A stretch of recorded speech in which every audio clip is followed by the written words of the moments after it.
اعوذ باللہ من الشیطان اللعین الرجیم بسم اللہ الرحمن الرحیم الحمد للہ وکفا وسلام علی عبادہ الذین اصطفیٰ. درود بھیجیے محمد و آل محمد.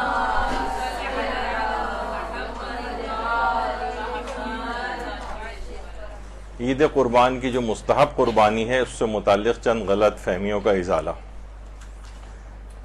اچھا، خواتین کا اگرچہ براہ راست تو اتنا تعلق ذبح وغیرہ سے نہیں ہوتا، لیکن ظاہر ہے کہ آپ کو بھی یہ سب چیزیں، گھروں میں جانور آتے ہیں اس کو ڈیل کرنا پڑتا ہے، اور مردوں تک بھی ان پیغامات کو پہنچانا ضروری ہے کہ جو کہ براہ راست قربانی کے مسئلے سے جن کا تعلق رہتا ہے. لیکن بہت سارے موارد اس کے اندر ایسے آئیں گے کہ جو آپ کو بھی پتہ ہونا ضروری ہے. دیکھیے، سب سے پہلی چیز تو یہ ہے کہ یہ اتنی اہم ترین عید ہے، عید قربان، کہ جو کہ حضرت ابراہیم اور حضرت اسماعیل کی یاد کے طور پر منائی جاتی ہے. اس سلسلے میں اگرچہ غلط فہمیاں تو بہت ساری ہیں، لیکن میں جسے ایک اپنے طور پر ایک غلطی ہی کہوں گا، اب بھی چلیں اس کے اوپر ہم گفتگو کرتے ہیں، کہ اتنی اہم ترین عبادت ہے یہ قربانی کہ ہمارے چھٹے امام جعفر صادق علیہ السلام فرماتے ہیں کہ قربانی کے جانور کا خون کا پہلا قطرہ گرتے ہی قربانی کرنے والے کے تمام گناہ معاف ہو جاتے ہیں. اور اس قربانی کے وسیلے سے معلوم چل جاتا ہے کہ اس میں تقویٰ پایا جاتا ہے. دیکھیں، گناہ معاف ہونے کے بہت سارے طریقے ہیں. ابھی انشاءاللہ یعنی جیسے کہ وہ کیا جاتا ہے، پیشن گوئی بھی کی جاتی ہے کہ جناب آج جو ہے بارش ہوگی، تو جس طرح سورہ الہاکم التکاثر بارش کے وقت اگر پڑھی جائے تو بھی انسان گناہوں سے باہر آ جاتا ہے. تو بہت سارے اللہ کے اس طرح کے بہانے. تو پہلا قطرہ ہی گرا ہے اور اس قربانی کرنے والے کے تمام گناہ معاف ہو جاتے ہیں. اور اسی طرح سے ایک عام زندگی میں بھی ہم اس کا فائدہ لے سکتے ہیں. وہ یہ ہے کہ پیغمبر اکرم صلی اللہ علیہ وآلہ وسلم فرماتے ہیں کہ جو سورہ کوثر کی تلاوت کرے گا، اللہ اسے قربانی کے دن قربانی کرنے والے افراد کے 10 برابر نیکیاں عطا کرے گا. آپ حساب لگا لیں، دنیا میں کروڑوں لوگ اس دن قربانی کرتے ہیں، اور پھر اس سے بھی 10 ٹائمز زیادہ جو ہے اس کو ثواب ملے گا. تو سورہ کوثر کی تلاوت عام دنوں میں بھی یہ قربانی کا اتنا ثواب دلوا سکتی ہے. اور البتہ یہ دماغ میں ضرور رہے کہ جو کہ سورہ حج میں پروردگار عالم فرماتا ہے کہ خدا تک ان جانوروں کا نہ تو گوشت جانے والا ہے نہ خون جانے والا ہے، اس کی بارگاہ میں صرف تمہارا تقویٰ جاتا ہے. ہم عام طور پر یہی دیکھتے ہیں کہ پورا جو عبادت کا جو وہ ہے وہ صرف ایک تہوار بن کے رہ گیا ہے، صرف ایک فیسٹیول ہے. اور ٹھیک ہے، اس میں بھی کوئی ایسی برائی نہیں ہے کہ اگر اس انداز سے اس کو منایا جائے، لیکن اس کے اندر بعضوں کا تقویٰ مائنس ہوتا ہوا نظر آتا ہے، اور ایک باہمی مسابقات اور وہ ایک چیز اس کے اندر آ جاتی ہے کہ کس کا جانور کتنا موٹا ہے اور کیسا ہے، اور پڑوسی کے جانور سے جو ہے کتنا ممتاز ہے. اچھا، ایک چیز اور جسے میں ابھی غلط فہمی تو ہم بیان کریں گے، میرے لحاظ سے غلطی ہے کہ قربانی کرتے ہوئے ہم سب کا خیال رکھتے نہیں، لیکن امام زمانہ علیہ السلام کو بھول جاتے ہیں.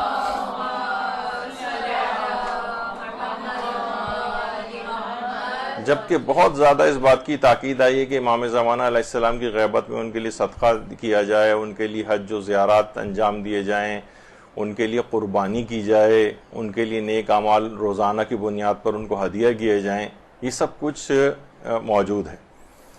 تو امام زمانہ علیہ السلام کو ہمیشہ اس عید قربان کے اوپر بھی یاد رکھنا چاہیے، اور جو صاحب استطاعت ہیں یا تو اسی قربانی ہی میں امام زمانہ علیہ السلام کے لیے بھی نیت کر لیں، کیونکہ انسان اپنے اور اپنے گھر والوں کے لیے بھی آگے چل کے پتہ چلے گا کہ ایک جانور قربان کر سکتا ہے، تو اسی میں امام زمانہ کی نیت بھی کی جا سکتی ہے. اور اگر تھوڑا سا بھی صاحب ثروت ہیں تو الگ سے بھی ایک جانور امام زمانہ کی طرف سے بھی قربان کیا جا سکتا ہے. اور ایران کے اندر تو یہ بہت اس لحاظ سے رائج ہے کہ سلامتی امام زمانہ علیہ السلام کے لیے گوسفند قربان کیے جاتے ہیں. وہاں پر علماء اور لوگ جو ہیں اس موقع پر موجود ہوتے ہیں، پھر اس کا گوشت تیار ہوتا ہے، اس کے بعد مستحقین میں تقسیم ہوتا ہے. آستان قدس رضوی باقاعدہ وہاں اس قسم کی قربانیاں ہوتی ہیں، اور اس کے بعد مستحقین کو آستان قدس رضوی کی طرف سے پیکٹ بنا کے دیے جاتے ہیں. امام زمانہ علیہ السلام کی طرف سے قربانیاں کی جاتی ہیں. بہت وہاں پر اس انداز سے رائج ہے. اور صرف یہی نہیں بلکہ سلامتی اور تعجیل فرج امام زمانہ کے لیے قربانیاں ہوتی ہیں، اور دفع بیماریاں کورونا یعنی مختلف بیماریوں کے لیے نہیں. یہ بھی تو ہو سکتا ہے کہ انسان مثلا خود اس وقت صحت مند ہے لیکن جو دنیا میں اور لوگ بیمار ہیں ان کی طرف سے بھی جانور قربان کرے. تو بہت ساری اچھی چیزیں ایسی ہیں کہ جو کہ وہاں پر ہوتی ہیں جس کی ہمیں بھی کوشش کرنی چاہیے کہ رائج ہو. یہی وجہ ہے کہ آیت اللہ حسین بروجردی کا تو ایک طریقہ کار تھا کہ جب بھی کوئی مشکل و پریشانی پیش آتی تھی تو وہ ایک گوسفند یا جانور مسجد جمکران بھجوا کر قربانی کرواتے تھے. یقیناً امام زمانہ علیہ السلام کی صحت اور سلامتی اور ان کی سلامتی کے لیے یہ قربانی جو ہے کروائی جاتی تھی. تو اور ورنہ وہ قوم میں رہتے ہوئے بھی جانور قربان کر سکتے تھے، لیکن جمکران بھجواتے تھے کہ جاؤ وہاں جا کر جانور کو قربان کرو. تو اس لحاظ سے امام زمانہ کی یاد سے یہ عید قربان کا دن الگ نہیں ہونا چاہیے، اور اس میں بھی ان کو مستقل یاد رکھنا چاہیے. اور صرف یہی نہیں، صرف بیچ میں صرف ایک دو باتیں اور تاکہ امام زمانہ کے لحاظ سے تاکید ہو جائے کہ صدقہ بھی امام زمانہ علیہ السلام کے لیے دیا جائے، کیونکہ ہمارے چھٹے امام یہ جملہ ارشاد فرماتے ہیں اللہم صلی علی محمد و آل محمد، کہ اللہ کے نزدیک امام کے لیے مال خرچ کرنے سے زیادہ محبوب تر کوئی اور چیز نہیں. یقیناً جو مومن اپنے مال سے ایک درہم بھی امام کی خاطر خرچ کرے خدا بہشت میں احد کے پہاڑ کے برابر اس کو بدلہ دے گا. تو انسان یہ نہ سوچے کہ بھئی یہ تو بہت پیسہ خرچ ہو جائے گا، پہلے ہی جانور قربان کر رہے ہیں تو اب ایک جانور اور بھی. تو ٹھیک ہے، اگر کوئی یہ نہیں کر سکتا تو اسی جانور ہی کے اندر نیت کر لیں کہ اس کا جو ہے وہ ثواب امام زمانہ کو بھی پہنچے. اور خاص طور پہ علماء تاکید کرتے ہیں، جیسے کہ آیت اللہ عبد الحسین الامینی وہی بات ارشاد فرماتے تھے کہ شب 9 محرم اور 9 محرم کا دن اور شب عاشور اور عاشورہ، وہ فرماتے تھے کہ امام زمانہ علیہ السلام کی سلامتی کے لیے ضرور صدقہ دیں، کیونکہ یہ وہ وقت ہوتا ہے. اللہم صلی علی محمد و آل محمد، کیونکہ یہ وہ وقت ہے کہ جس میں امام زمانہ علیہ السلام بہت ہی زیادہ غمگین اور مغموم ہوتے ہیں. یعنی شب عاشور صدقہ دیا جائے اور شب تاسوعہ شب 9 محرم کو دیا جائے، اور 9 محرم کے دن، اور اسی طریقے سے 10 محرم کے دن.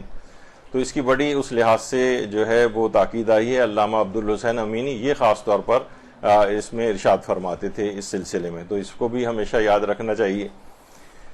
تو یہ سب چیزیں ایسی ہیں کہ آیت اللہ بہجت جب بھی فرماتے تھے کہ امام زمانہ کا غائب ہونا ہمارے لیے بہت بڑی مصیبت ہے، اور اس مصیبت میں سورہ مومنون کی تلاوت اور زیادہ صدقہ دینے سے بھی یہ مصیبت ختم ہو سکتی.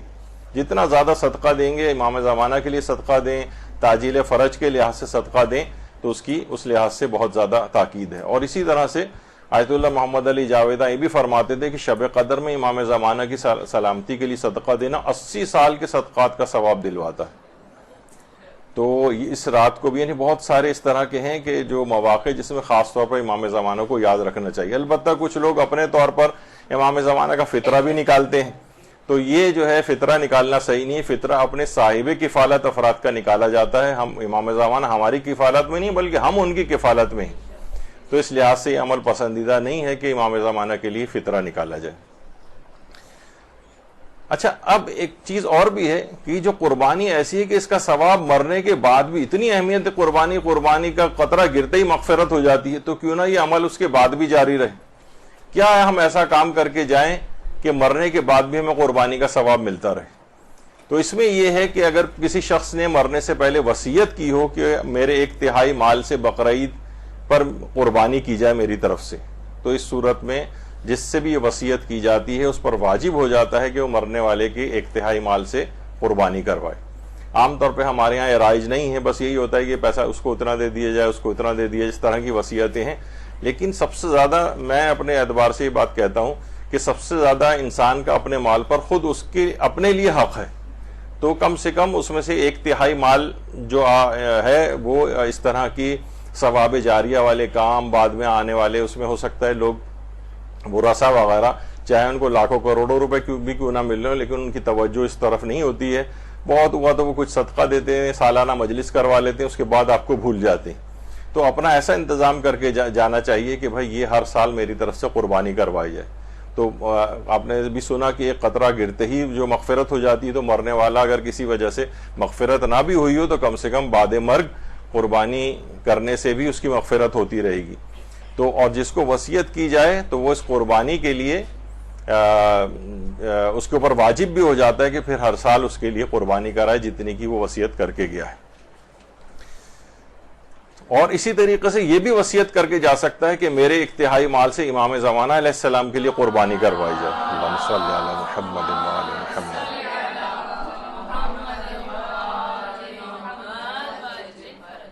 اچھا، اب جو غلط فہمیاں پائی جاتی ہیں، ایک تو یہ کہ صاحب استطاعت پر قربانی کے وجوب کی غلط فہمی. ہم ظاہر ہے جس معاشرے میں رہتے ہیں وہاں ہمارے ساتھ برادران اہل سنت بھی ہوتے ہیں. کچھ ان کی فقہ کے مسئلے ہمارے ہاں آ گئے ہیں، کچھ ہمارے والے وہ لوگ کہتے ہیں کہ ان کے ہاں جو ہے وہ چلے گئے ہیں. تو اس میں بھی یہ ہے کہ صاحب استطاعت پر، یعنی چاہے وہ کروڑ پتی ارب پتی کیوں نہ ہو، اس پر قربانی غیر حاجی پر، حاجی کے اوپر تو قربانی واجب ہے لیکن غیر حاجی پر قربانی واجب نہیں ہے، چاہے وہ کتنا ہی صاحب استطاعت کیوں نہ ہو. البتہ تاکیدی مستحب ضرور ہے، تاکیدی مستحب ہے. اور پچھلی دفعہ بھی میں نے بتایا تھا یہ بات کہ شیعہ مراجع کے نزدیک جو شخص حج نہ کر رہا ہو، خواہ وہ صاحب استطاعت ہو، اس پر عید الاضحیٰ کی قربانی واجب نہیں ہے. البتہ قربانی کرنا ممکن ہو تو تاکیدی مستحب قربانی کی جائے. اور جمہور اہل سنت کا مسلک یہی ہے قربانی سنت موقدہ ہے، یعنی ان کا بھی وہی نظریہ جو ہمارا ہے. صرف امام شافعی، امام مالک، امام احمد ابن حنبل کے نزدیک بھی قربانی سنت موقدہ ہے. البتہ امام ابو حنیفہ کے نزدیک ہر صاحب استطاعت پر قربانی واجب ہے، کیونکہ ہم یہاں انہی کے ساتھ رہتے ہیں. اس وجہ سے یہ بات ہمارے ہاں بھی آ گئی اور لوگ یہ سمجھتے ہیں کہ ہم پر قربانی صاحب استطاعت پر واجب ہے. اور اکثر اہل سنت جو یہاں پہ ہیں وہ آپ پر اعتراض بھی کرتے ہیں کہ آپ کے یہاں قربانی کیوں نہیں ہے. تو آپ ان کو بتا سکتی ہیں کہ آپ کے بھی 3 ائمہ اور ایسے ہیں کہ جو کہ وہی والا ہمارے ہی مسئلے کے قائل ہیں اور قربانی کو سنت موقدہ قرار دیتے ہیں. تو ایک یہ غلط فہمی مستقل پائی جاتی ہے، لوگ اس سلسلے میں کافی ساتھ رہتے غلط فہمی کا شکار ہیں. تو یہ بات بھی ہو گئی. اچھا، قربانی ویسے تو واجب نہیں ہے لیکن بعض چیزیں ایسی ہوتی ہیں جس سے قربانی واجب ہو سکتی ہے، اور ہمارے ہاں وہ نظریں بھی رائج نہیں ہیں. جیسے نظر انسان کر لیتا ہے کہ میں نظر کرتا ہوں اللہ کا نام لے کر اگر میرا فلاں کام ہو گیا تو میں اس عید الاضحیٰ کے اوپر ایک جانور راہ خدا میں قربان کروں گا. اب کیا ہوگا کہ یہ اگرچہ قربانی مستحب تھی لیکن یہ نظر کرنے کی وجہ سے واجب ہو گئی اگر اس کا وہ کام ہو جاتا ہے. تو اگرچہ غیر حاجی یہ اپنے وطن کے اندر موجود ہے اور لیکن اس کے باوجود بھی اس کے اوپر قربانی واجب ہو گئی. اس نے نظر کر لی تھی یہ کام ہو گیا تو میں اللہ کا نام لیتا ہوں. ایک تو ہے دل کے اندر، اب وہ نظر کے الگ احکام ہے کہ زیادہ تر ہم تک جو سوالات آتے ہیں اس میں یہی پتہ چلتا ہے کہ نظر فقہی اعتبار سے منعقد ہی نہیں ہوئی. دل میں سوچ لیا تھا کہ یہ کام ہو گیا تو میں یہ کروں گا، نہ الفاظ ادا کیے نظر کے، نہ اللہ کا نام لیا، بس یہی سوچ لیا کہ میں یہ کام کروں گا یا کروں گی. تو اس سے نظر متحقق نہیں ہوتی، اس کا پورا کرنا بھی واجب نہیں ہوتا اور نہ ہی نظر کے کرنے کے جو فوائد اور ثمرات ہیں وہ اس کو ملتے ہیں، کیونکہ نظر کے احکامات کو بھی صحیح طور پر پتہ ہونا چاہیے. تو جب وہ نظر کر کے خود پر واجب کر لے تو عید الاضحیٰ کے اوپر قربانی واجب ہو سکتی ہے، غیر حاجی کے اوپر بھی. البتہ یہ ضرور دماغ میں رہے کہ اگر یہ نظر کر کے واجب بھی کر لیتے ہیں، اب دیکھا جائے تو یہ قربانی اس پر واجب ہو گئی لیکن یہ نظر کا پورا کرنا واجب ہے. اس میں حج کی واجب قربانی کے احکامات نہیں آئیں گے. یہ ایک بہت اہم بات ہے. یعنی قربانی کی شرائط اور جتنے احکام ہیں وہ مستحب قربانی کے ہی اس کے اوپر لاگو ہوں گے. اب حج کی قربانی کے تو اتنے یعنی جو واجب قربانی ہوتی ہے حج کے موقع پر اس کے تو بڑے تفصیلی مسائل ہیں کہ جناب اس میں کیا کیا خصوصیات ہونی چاہیے، اور سینگ ٹوٹا ہوا چلے گا یا نہیں چلے گا، معذور، خصی یا اور اس طرح کی بہت ساری اس کی شرائط ہوتی ہیں کہ وہ ناقص اعضاء والا نہ ہو. تو لیکن یہ والی جو شرائط ہیں یہ حج کی قربانی کے یعنی اگرچہ یہ قربانی واجب ہو گئی نظر کر کے لیکن اس کے احکام مستحب قربانی ہی کے رہیں گے. یہ دماغ میں رہے، اکثر لوگ اس سے استنباط بھی کر سکتے ہیں کہ بھائی اس کا مطلب یہ ہے کہ پھر حج کی قربانی والے احکام آ جائیں گے. نہیں، حج کی قربانی کے احکامات نہیں آئیں گے. اسی طرح سے ایک چیز اور بھی ہے کہ اگر کوئی شخص مثلا نظر کر لے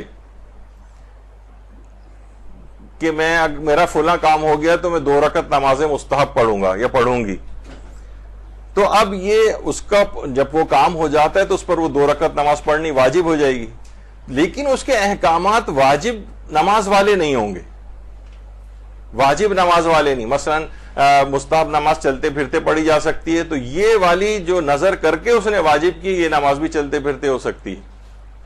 یعنی ہم نے ایک مسئلے سے دوسرے مسئلے کی طرف گئے ہیں کہ جیسے حج کی قربانی اگرچہ نظر کر کے یہ مستحب قربانی اگرچہ نظر کر کے واجب کر لی گئی، لیکن احکامات مستحب قربانی کے ہوں گے.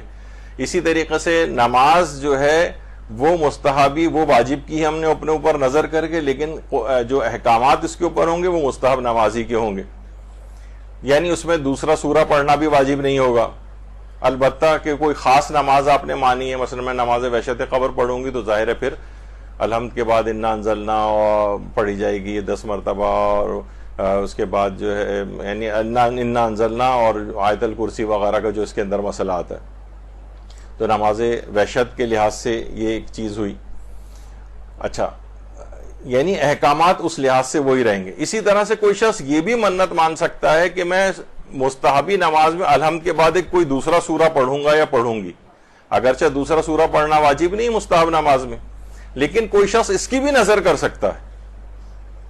تو دوسرا سورہ پڑھنا مستحب نماز میں کب واجب ہو سکتا ہے، یہ ہم نے ایک سوال بھی بنایا تھا کہ بھائی ایسا کون سا موقع ہے کہ نماز میں مستحب نماز میں دوسرا سورہ پڑھنا واجب ہو جائے. جی ہاں، وہ اس وقت ہوگا جب وہ اپنے اوپر نظر کر کے واجب کر لے کہ میں دوسرا سورہ پڑھوں گا. ہمارے ہاں عام طور پر بس یہ مٹھائیوں کی نظریں اس طرح کی جو ہے وہ چل رہی ہوتی ہیں، کھانے پینے سے ریلیٹڈ یہ والی نظریں بھی ہیں. قربانی کی نظر کرنا، مستحب نماز کی نظر کر لینا، اور اسی طریقے سے الحمد کے بعد دوسرے سورہ پڑھنے کی نظر کر لینا. اس طرح سے یہ نظریں بھی آپ مان سکتی ہیں، اور یہ بھی بالکل ویلڈ ہوتی ہیں، اور ان کو بھی انجام دیا جا سکتا ہے، بلکہ واجب ہو جاتا ہے ان کو انجام دینا. تو یہ ایک اس کے اندر مسئلہ آتا ہے.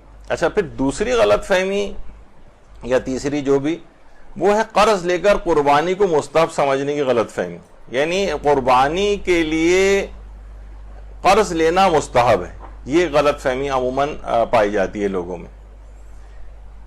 بعض روایات کے اندر اس کا تذکر آیا ہے، لیکن اس کی ایک الگ فقہا کی بحث ہے. بہرحال فقہا کی بحث کو ایک طرف رکھتے ہوئے ورنہ اور تفصیل میں اگر جائیں گے اور اس کے جو علماء نے دلائل دیے ہیں وہ نقل کریں اگر، تو وہ ایک بہت تفصیلی موضوع ہو جائے گا، پھر آج کا وقت اتنا نہیں بچے گا. تو اس میں ہم آغا سیستانی فرماتے ہیں کہ قرض لے کر قربانی کا جانور خریدنے کا استحباب ثابت نہیں. یعنی آپ کو آپ میں کسی میں استطاعت نہیں ہے وہ قرض لے کر قربانی کرے، یہ اس کا مستحب ہونا ثابت نہیں ہے. لیکن پھر بھی اگر اس نے قرض لے لیا ہے تو یہ حرام نہیں ہے. البتہ قربانی کا استحباب جو ہے، جو تاکیدی مستحب ہے، اس کا ثواب اس کو نہیں ملے گا. قربانی ہو جائے گی، اس کے بہت سارے ضمنی ثواب اور فوائد مل سکتے ہیں، لیکن خاص قربانی یعنی اس کے لیے قرضہ لے کر قربانی کرنا، اس کا استحباب آیت اللہ سیستانی کے نزدیک ثابت نہیں ہے. تو بہرحال یہ ایک چیز ہے جو کہ عمومی طور پر غلط فہمی پائی جاتی ہے. اسی طرح ایک اور چیز ہے، جب بھی ہم اس کی میں نے پہلے بھی کہا تھا کہ ہم اس کی پوسٹ لگاتے ہیں ہر سال، یہ سمجھیں کہ بہت سی چیزیں جو ہے نا گالیاں کھانے کے لیے جو پوسٹ لگائی جاتی ہیں ان میں سے ایک سالانہ یہ والی چیز بھی ہے، قربانی کے جانور کے فضلات کو نجس سمجھنے کی غلط فہمی. ظاہر قربانی میں ہم کوئی حرام گوشت جانور تو قربان نہیں کر رہے، حلال گوشت جانور قربان کر رہے ہیں. تو حلال گوشت جانور کے فضلات پاک ہوتے ہیں، پاک ہیں. اچھا، یہ سب کیونکہ خون جہندہ رکھتے ہیں، نہیں جن کا خون ذبح کے وقت اچھل کر نکلتا ہے. اچھا، جو عام طور پر غیر جہندہ والے جو ہوتے ہیں جانور، چلیں وہ ابھی اس کو چھوڑیے، اس پہ نہیں جا رہے، لیکن یہ کہ قربانی کے جانور کے فضلات یا نجس نہیں. اور یہ بہت پریکٹیکل مسئلہ بھی اس لحاظ سے ہے کہ اگر یہ جسم کے اوپر لگ جائیں تو پاک کرنا ان کو ضروری نہیں ہے. اچھا، لوگ فوراً اس کے اوپر چھلانگ مار کے آتے ہیں، تو اچھا اس کا مطلب یہ کہ اس کی ہم لگا کے پھر نمازیں بھی پڑھتے رہیں ان کے ساتھ. تو یہ تھوڑی کوئی کہہ رہا ہے کہ لگا کر ان کو نمازیں پڑھیں آپ، بلکہ ایک اگر جسم پر لگ جائے اور کبھی آپ، کیونکہ صرف ایک یہی شرط تو نہیں ہے نا، اس میں ایک اور بھی مستحبات بھی آتے ہیں. اس میں ہے کہ جسم کا جو لباس ہے وہ پاک صاف ہو، یعنی پاک ہونے کے ساتھ صاف بھی ہو، صاف ستھرا. اب اس کے جسم پر اس طرح کی نجاست یا نجاست تو نہیں کہیں گے، یعنی فضلات اگر یہ لگے ہوئے ہیں تو بہرحال ایک کراہیت بھی اس کے ساتھ ہوتی ہے اور اسے گندا بھی سمجھا جائے گا. تو بہرحال یہ کہ اس کو مستحب ہے کہ اس کو آپ صاف کر کے پڑھیں. لیکن اگر بالفرض کوئی ایسی مجبوری ہو جائے، لگا رہ جائے، تو اسی میں اگر نماز بھی اگر کوئی شخص پڑھ لے تو اس کی نماز بھی باطل نہیں ہوتی. تو بہرحال یہ کہ حلال گوشت جانور بکرے گائے اونٹ وغیرہ ان کا پیشاب و پخانہ پاک ہوتا ہے. اسی طریقہ سے مرغی وغیرہ کا بھی مسئلہ ہے, یعنی جسم پہ لگ جائے لباس پر لگ جائے تو اس کا پاک کرنا ضروری نہیں ہے. اچھا, بہت سے لوگوں کو اس پہ یقین نہیں آتا تو وہ چلے جائیں اس میں آیت اللہ سیستانی کی کتنی مفصل جو کتابیں ہیں اس کے اندر انہوں نے باقاعدہ لکھا ہوا ہے کہ پیشاب اور پخانہ جتنے بھی حلال گوشت جانور ہیں ان کا پیشاب پخانہ پاک ہے. تو اسی طرح بہت ساری مثالیں گدھے گھوڑے خچر وغیرہ کی انہوں نے دی ہیں کہ وہ ان کا بھی پیشاب پخانہ بالکل پاک ہوتا ہے. اور یہ رہبر معظم آیت اللہ خامنئی کا بھی ہے. انہوں نے جو نجاسات ہیں اس میں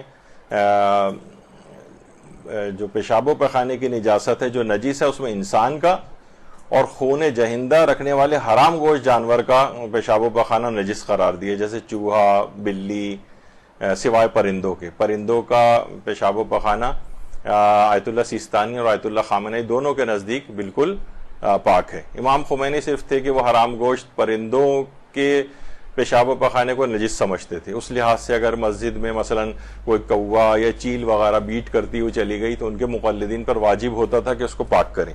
لیکن آغا سیستانی رہبر کے نزدیک جو ہے وہ حرام گوشت جو پرندے ہیں ان کا پیشاب و پخانہ بھی پاک ہوتا ہے. پھر اس کے بعد آگے لکھتے ہیں اب جو چیزیں پاک ہیں وہ فرماتے ہیں حیوانات حلال گوشت. جتنے بھی حیوانات حلال گوشت خواہ پرند باشد مانند گنجشک چڑیا وغیرہ ان پرندے ان کا جو ہے وہ بھی پاک ہے. وہ کبوتر و یا غیر پرندہ مانند گاؤ و گوسفن, یعنی چاہے وہ پرندے ہوں یا غیر پرندے ہوں ان کا حیوانان حلال گوشت جو ہیں ان کا سب کا پیشاب و پخانہ پاک ہے. اچھا, بہت سارے لوگ جو ظاہر تقلید نہیں کرتے ہیں وہ کہتے ہیں اچھا جناب پھر اس کے کون سے حدیث میں امام نے کہا ہے, تو وہ احادیث بھی موجود ہیں اور قابل اعتبار اور صحیح احادیث کے اندر آیا. اب اتنا وقت بھی نہیں ہے ورنہ یہ تمام روایات کے اندر وسائل الشیعہ کے اندر یہ پورے چیپٹرز موجود ہیں کہ حیوان حلال گوشت کا پیشاب و پخانہ پاک ہے. اچھا, اب ایک چیز اور بھی آتی ہے, لوگ کہتے ہیں کہ بھائی اب ایسے جانور کی قربانی کیسے کریں؟ بکرا ہے مثلا وہ خود ہی اپنا پیشاب جو ہے وہ پیتا ہے, کیا اس کی قربانی جائز ہے؟ جی ہاں, اس کی قربانی بھی جائز ہے.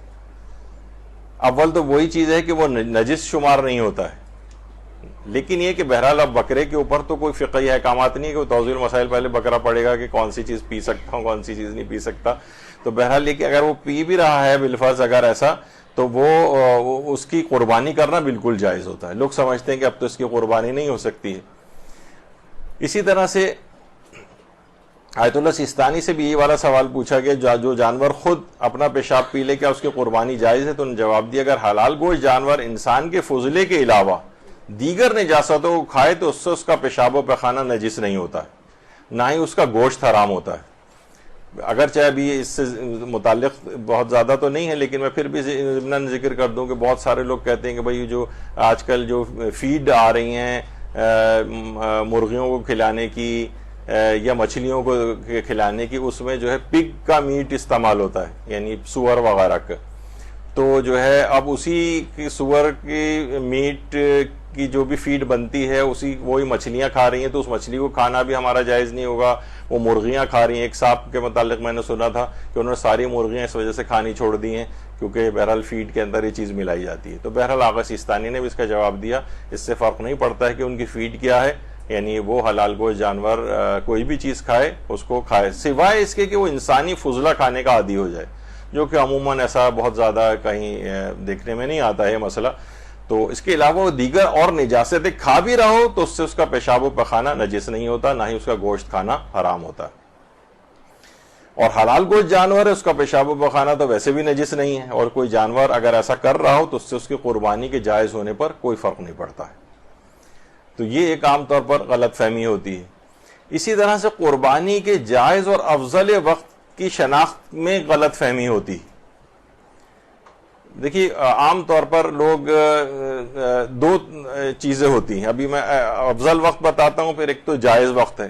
بہت سے لوگ تو یہ کہتے ہیں کہ بھئی اب تو دیکھیں رات تو جو ہے ہمارے ہاں اسلام کے لحاظ سے تو وہ تو شب سے شروع ہو جاتا ہے دن، یعنی شب جو لگ گئی شب 10 ذی الحجہ، تو بعض افراد نے باقاعدہ سیریسلی یہ بات پوچھی کہ اگلے دن تو قصائی وسائی ملتے نہیں ہیں، بہت ریٹ ان کے ہائی ہو جاتے ہیں، تو اگر ہم شب 10 ذی الحجہ کو قربانی کر لیں یا فجر سے پہلے قربانی کر لیں، تو جی نہیں، اس کا کوئی نہیں ہوگا، اگرچہ البتہ جانور حرام نہیں ہوگا، لیکن یہ کہ کم سے کم عید قربان کی قربانی کا ان کو کوئی ثواب نہیں ملے گا، کیونکہ اس کا وقت دو طرح کے وقت ہیں۔ ایک تو وقت ہے عام وقت، یعنی جس کے اندر اس کی فضیلت شروع نہیں ہوئی لیکن وقت شروع ہو گیا ہے، وہ ہے طلوع فجر، یعنی جس وقت فجر کا جو اول وقت ہے بالکل وہاں سے اس کا وقت شروع ہو جاتا ہے قربانی کا، لیکن ابھی فضیلت کا وقت شروع نہیں ہوا۔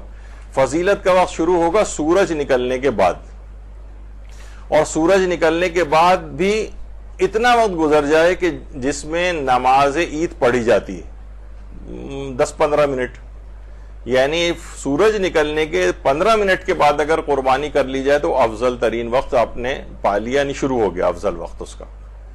اس سے پہلے فجر کے بعد بھی، یعنی فجر ہو چکی ہے، یہ کنفرم ہونا چاہیے، فجر ہو چکی ہے تو پھر قربانی کی جا سکتی ہے۔ اگر کوئی ایسا مسئلہ ہو کہ جناب قصائی کو اویلیبل نہیں ہو پا رہا ہے یا کوئی بھی اس طرح کی چیز ہے، تو فجر کے بعد بھی قربانی جائز ہے، لیکن افضل وقت نہیں آیا ہے۔ افضل وقت شروع ہوگا جب سورج نکل آئے گا، اور سورج نکلے ہوئے بھی اتنی دیر ہو جائے جس میں نماز عید پڑھ لی جاتی ہے، یعنی وہی ہو گیا تقریباً 15 منٹ بعد کا وقت۔ تو لوگ عام طور پر یا تو اس کو اچھے یعنی دین سمجھدار افراد بھی نے باقاعدہ اس پہ بحث کرتے ہیں کہ نہیں، جب تک سورج نہ نکل آئے قربانی ہو ہی نہیں سکتی، باطل ہے قربانی، جبکہ ایسا نہیں ہے۔ مراجع کے نزدیک جو ہے قربانی، البتہ ابھی ہم شاید آیت اللہ حافظ بشیر نجفی کا فتویٰ پیش کریں، ان کے نزدیک بہرحال یہ کہ سورج نکلنے کے بعد ہی قربانی صحیح ہے۔ اگر اس سے پہلے کسی نے کر لی تو وہ فرماتے ہیں کہ پھر وہ عید کی قربانی شمار نہیں ہوگی، البتہ گوشت کھانا اس کا جائز رہے گا، لیکن عید کی قربانی کا ثواب نہیں ملے گا۔ تو یہ اس سلسلے میں یہی ہے آغا سیستانی کا مسئلہ کہ افضل یہی ہے کہ سورج نکلنے کے بعد جتنی دیر میں نماز عید ادا کی جاتی ہے اتنا وقت گزرنے کے بعد ادا کی جائے۔ اور اس سلسلے میں آیت اللہ سیستانی نے باقاعدہ ایک تحریری فتویٰ بھی دیا ہے کہ بین الطلوعین، یعنی صبح صادق کے طلوع ہونے سے سورج کے طلوع ہونے تک کے درمیان کا جو ٹائم ہے اس کے اندر بھی جائز ہے، لیکن کم سے کم اتنا وقت گزر جائے سورج نکلے ہوئے کہ جس میں نماز عید پڑھی جاتی ہے، تو وہ سب سے افضل وقت ہے۔ اور افضل وقت چلتا رہے گا یہاں تک کہ زوال آفتاب کا وقت آ جائے گا۔ یہ زوال آفتاب والا جو وقت ہے یہ افضل وقت ہے، اور زوال آفتاب جب ہو جائے اس سے لے کر غروب آفتاب تک یہ بالکل عام وقت ہے، یعنی اس میں ثواب پھر کم ہو گیا۔ یعنی اگر کسی کو زیادہ ثواب لینا ہے تو سورج نکلنے کے بعد سے لے کر اور نماز ظہر کے اول وقت زوال آفتاب تک قربانی کر لے، اس کے بعد بھی شام تک کر سکتا ہے، جب تک دن کا ڈے ٹائم ہے اس میں کر سکتا ہے قربانی، لیکن یہ کہ ثواب البتہ کم ہو جائے گا۔ اور آغا سیستانی کا یہ تحریری فتویٰ بہت ساری سائٹس کے اوپر موجود ہے۔ پھر ہم نے بھی یہاں سے لکھ کر مدرسے نے دریافت کیا تھا کہ کیا یہ کافی ہے عید قربان کی قربانی ذبح کرنے کے وہ بعد صبح صادق و قبل طلوع شمس ادا اگر کی جائے، یعنی صبح صادق کے بعد اور طلوع شمس سے پہلے؟ تو انہوں نے کہا کہ جی ہاں کافی ہے اگر یہ مستحب قربانی ہو رہی ہے۔ مستحب قربانی میں فرماتے ہیں کہ اس کی اجازت ہے کہ صبح صادق کے بعد بھی کی جا سکتی ہے۔ اور آیت اللہ حافظ بشیر نجفی رسالہ صوت النجف کے اندر ان کے پورے تمام عید جو قربانی کے مسائل ہیں وہ ڈسکس ہوئے ہیں، تو اس میں بھی یہ بات پوچھی گئی ہے کہ جو شخص عید قربان میں جانور کی قربانی کرنا چاہتا ہے، کیا ایسا شخص طلوع آفتاب سے قبل جانور کی قربانی کر سکتا ہے؟ انہوں نے جواب دیا ایسا کرنا جائز نہیں ہے، اور اگر ایسا کرے گا تو اس کو دوبارہ قربانی کرنا ہوگی۔ تو بہرحال یہ ایک آیت اللہ حافظ بشیر کا کچھ مسائل کے اندر اختلاف ہے آیت اللہ سیستانی کے مسائل قربانی میں، تو جہاں جہاں اس کا نمایاں اختلاف ہوگا انشاءاللہ وہ ہم ذکر کرتے جائیں گے ساتھ ساتھ۔ اور الگ سے بھی ان کی ویب سائٹ پر یہی ہے کہ ایسا کرنا جائز نہیں ہے، اگر ایسا کرے گا تو دوبارہ قربانی کرنا پڑے گی۔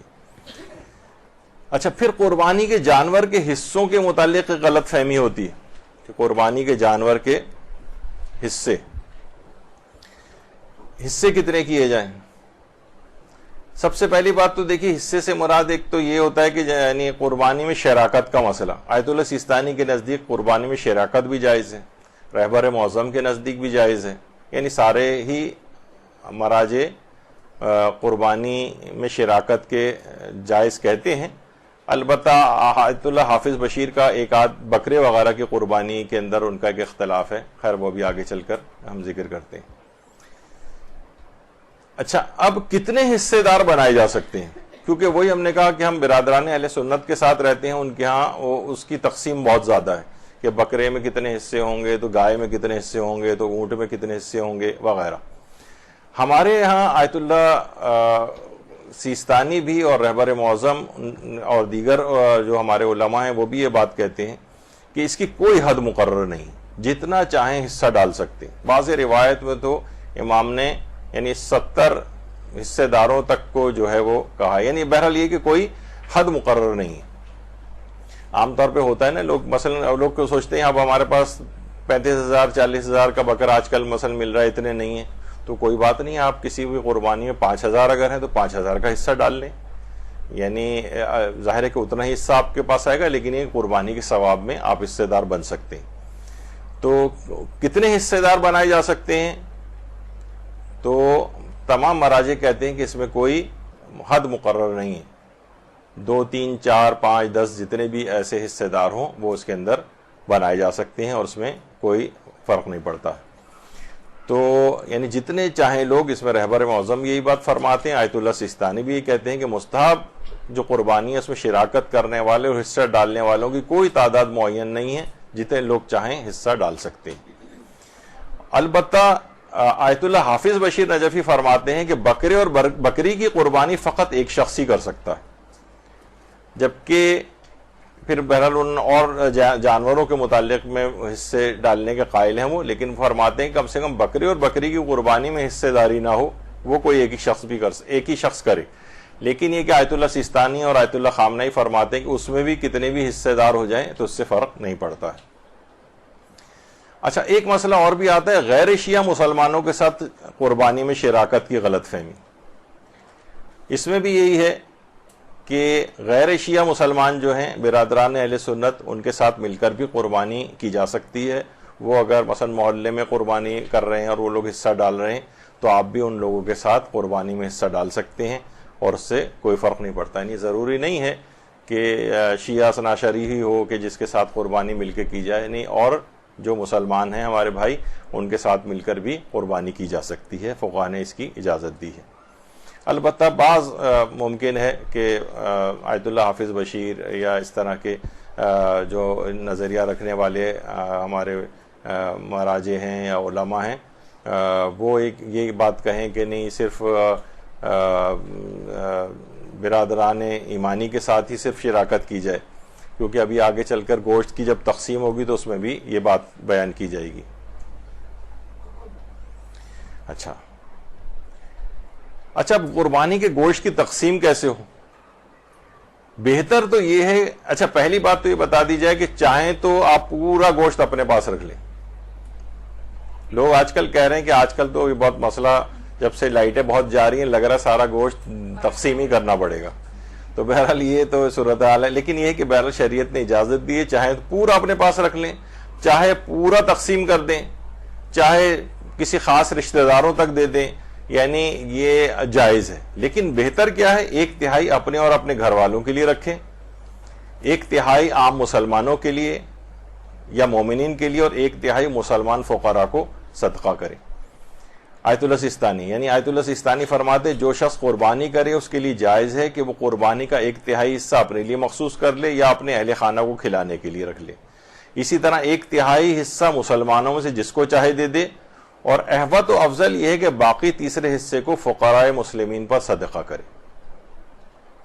یہ آیت اللہ سیستانی فرماتے ہیں. اچھا, لیکن آیت اللہ حافظ بشیر فرماتے ہیں کہ قربانی کے 3 حصے ہوتے ہیں, ایک حصہ شیعہ غریبوں میں تقسیم ہوتا ہے, اور ایک حصہ شیعہ مومنین کو چاہے وہ غریب نہ بھی ہوں ان کو دیا جاتا ہے, اور تیسرا حصہ خود قربانی کرنے والے کے لیے ہوتا ہے. اور اس کے لیے یہ بھی جائز ہے کہ ایک 2 لقمے خود کھائے اور باقی گوشت کو غریبوں میں تقسیم کرے. دیکھیے ایک آدھ لقمہ خود کھانا، یہ حج کی جو واجب قربانی ہوتی ہے اس میں مثلا آیت اللہ خوئی کا یہ نظریہ تھا کہ کم سے کم ایک بوٹی اسے کھانی چاہیے. اور ایک زمانہ تھا جب آیت اللہ خوئی زندہ تھے تو آیت اللہ خوئی کا پورا خاندان حج پر تشریف لایا تھا حج کے لیے. تو ہمارے استاد محترم مولانا صادق حسن صاحب قبلہ نے ان کا دیکھا تھا کہ ان کے پورے کاروان میں حتیٰ کہ جتنے بھی اس میں بچے بھی موجود تھے، اس میں خواتین بھی موجود تھیں، اس میں اور افراد بھی تھے، ان سب کے ساتھ ان کے نام لکھے ہوئے پلاسٹک کی تھیلیاں آئی تھیں اور ان میں ایک ایک بوٹی نکال کے اس میں ڈالی گئی تھی. اور اس زمانے میں خیر وہاں پر مینا میں کھانے پکانے کا بھی انتظام حاجی خود ہی کرتے تھے. اب تو خیر جب سے وہاں آگ واگ لگی ہے اور اس کے بعد سے جو ہے وہاں پہ اس کی پابندی ہو گئی ہے، اب تو یہ ممکن بھی نہیں رہا ہے. تو ان سب کی بوٹیاں الگ جانور کی ان کے نام لکھا ہوا تاکہ وہ پکا کے انہی لوگوں کو کھلائی جائے. ان کا نظریہ یہ تھا کہ کم سے کم حاجی جو ہے ایک بوٹی کم سے کم ضرور کھائے، پھر باقی چاہے تو وہ تقسیم کر دے یا وہیں چھوڑ کر آ جائے. اب بہرحال یہ نظریہ بنتا ہے احتیاط واجب میں رجوع وجوع سارے مسائل ملا کے کہ پورا جانور قربان کر کے وہیں چھوڑ کر آ سکتے ہیں. تو بہرحال اسی طرح حافظ بشیر نجفی صاحب بھی فرما رہے ہیں کہ ایک دو لقمے خود کھا لے اور باقی کو غربا میں تقسیم کر دے. تو ایک شیعہ غریبوں میں ایک حصہ تقسیم کرنے کے حوالے سے انہوں نے تاکید فرمائی. اچھا، کیا غیر مسلم افراد کو قربانی کا گوشت دے سکتے ہیں؟ تو اکثر کو یہ غلط فہمی ہوتی ہے کہ شاید آغا سیستانی نے اس کو جو ہے وہ منع فرمایا ہے، جبکہ کچھ استفتاءات میں بھی جو ان کے خاص استفتاء سیکشن کے مثلا آغا مہری، ان سے جب ہم نے پوچھا کہ آیت اللہ سیستانی کی نگاہ میں قربانی مستحبی جو ہوتی ہے اس کا گوشت جو ہے غیر مسلمین کو دیا جا سکتا ہے، کیونکہ بہت سے لوگ کہتے ہیں ہمارے گھر میں فلاں ڈرائیور ہے، یا وہ لوگ بھی کیونکہ جو غریب غربا ہیں غیر مسلمان ملازمین ہوتے ہیں وہ بھی تقاضا کر رہے ہوتے ہیں کہ ہمیں جو ہے گوشت دے دیا جائے. تو انہوں نے جواب دیا کہ حرام نہیں ہے، یعنی ان کو بہرحال دیا جا سکتا ہے. اور بھی وکلاء حضرات سے جب پوچھا گیا تو انہوں نے بھی کہا کہ جائز ہے. اور خود مدرسے نے بھی جب ان سے سوال لکھ کے آغا سیستانی کا آفس بھجوایا تھا تو وہاں سے یہی جواب آیا کہ جانور کو قربانی کرنے والا قربانی کا ایک تہائی حصہ اپنے لیے لے لے، دوسرا تہائی مسلمانوں میں سے جس کو چاہے دے دے، اور احتیاط مستحب یہ کہ باقی ایک تہائی غریب مسلمانوں کو دے. یعنی احتیاط مستحب ہے کہ غریب مسلمان کو، لیکن یہ کہ بہرحال غیر مسلم افراد کو بھی قربانی کا گوشت دیا جا سکتا ہے. البتہ آیت اللہ حافظ بشیر نجفی صاحب قبلہ وہ یہ غالباً فرماتے ہیں کہ نہیں، غیر مسلموں کو جو ہے وہ قربانی کا گوشت نہ دیا جائے. اسی طرح رہبر معظم سے بھی سوال لکھ کر یہ پوچھا گیا کہ کیا غیر مسلم افراد کو مستحب قربانی کا گوشت دیا جا سکتا ہے، تو وہاں سے جواب آیا کہ دیا جا سکتا ہے، یعنی ان کے مقلدین بھی دے سکتے ہیں. اور اسی طرح سے آیت اللہ شبیری زنجانی کو بھی مدرسے نے سوال لکھ کے بھیجا تو وہاں سے بھی جواب آیا کہ لا باس بذالک، کوئی حرج نہیں ہے اس کے اندر، ان کو دیا جا سکتا ہے غیر مسلمین کو بھی. اچھا، اب قربانی کی جانور کی عمر کے لحاظ سے بھی بہت سی غلط فہمیاں. دیکھیے سب سے پہلی، ابھی ہم آگے چل کر اس کو ذکر کریں گے، پہلے آغا سیستانی فرماتے ہیں کہ قربانی کا جانور اونٹ، گائے یا بھیڑ بکرا ہونا چاہیے، یعنی انعام ثلاثہ میں سے جس کو کہا جاتا ہے. عام طور پر لوگ سوال ایک پوچھتے ہیں کہ کیا مرغی کی قربانی جائز ہے یا جائز نہیں ہے، وہ بھی تو حلال گوشت جانور ہے. تو جواب ہے کہ جی نہیں، مرغی کی قربانی جائز نہیں ہے. سننے میں آیا ہے، مجھے اتنا کنفرم نہیں ہے، ایسی کہیں ظاہر ہے کہیں پڑھا ہے کہ شاید برادران اہل سنت میں اہل حدیث جو ہیں وہ مرغی کی قربانی کو جائز سمجھتے ہیں، لیکن واللہ علم، یعنی میں کنفرم نہیں بات بتا سکتا. لیکن ایک ویسے ہی کیونکہ ظاہر معاشرے میں ہم رہ رہے ہیں نا، تو دوسری فقہ کو بھی ہمیں ذرا علم ہونا چاہیے. اب عمر کے لحاظ سے آغا سیستانی کا ذرا ایک بڑا ایک ڈیفرنٹ ایک نظریہ ہے. وہ فرماتے ہیں احتیاط واجب یہ ہے کہ 5 سال سے کم عمر اونٹ نہیں ہونا چاہیے، اور اگر گائے اور بکرا کر رہے ہیں تو وہ 2 سال سے کم نہیں ہونا چاہیے، اور اگر بھیڑ کر رہے ہوں تو وہ 7 مہینے سے اس کی عمر کم نہ ہو. یعنی اگر ان کی عمر کم ہے اس سے، یعنی گائے اور بکرے کی 2 سال سے کم ہے، اونٹ کی 5 سال سے کم ہے، بھیڑ کی جو ہے وہ 7 مہینے سے کم ہے، تو فرماتے ہیں پھر یہ عید کی قربانی شمار نہیں ہوگی. قربانی تو ہو جائے گی، یعنی مقصد یہ کہ جانور قربان ہو جائے گا، وہ حلال بھی ہوگا، اس کا گوشت بھی کھا سکتے ہیں، لیکن جتنی محنت ایفرٹ کر کے آپ 10,000 کا بکرا جو ہے وہ 40,000 میں لے کر آئے ہیں، تو وہ اس کا فائدہ اور ثواب نہیں ملے گا، کیونکہ وہ آپ کم عمر کا جانور لے آئیں احتیاط واجب کی بنا پر. اب اس کا کوئی حل بھی ہے، خیر آگے چل کر ہم ذکر کرتے ہیں.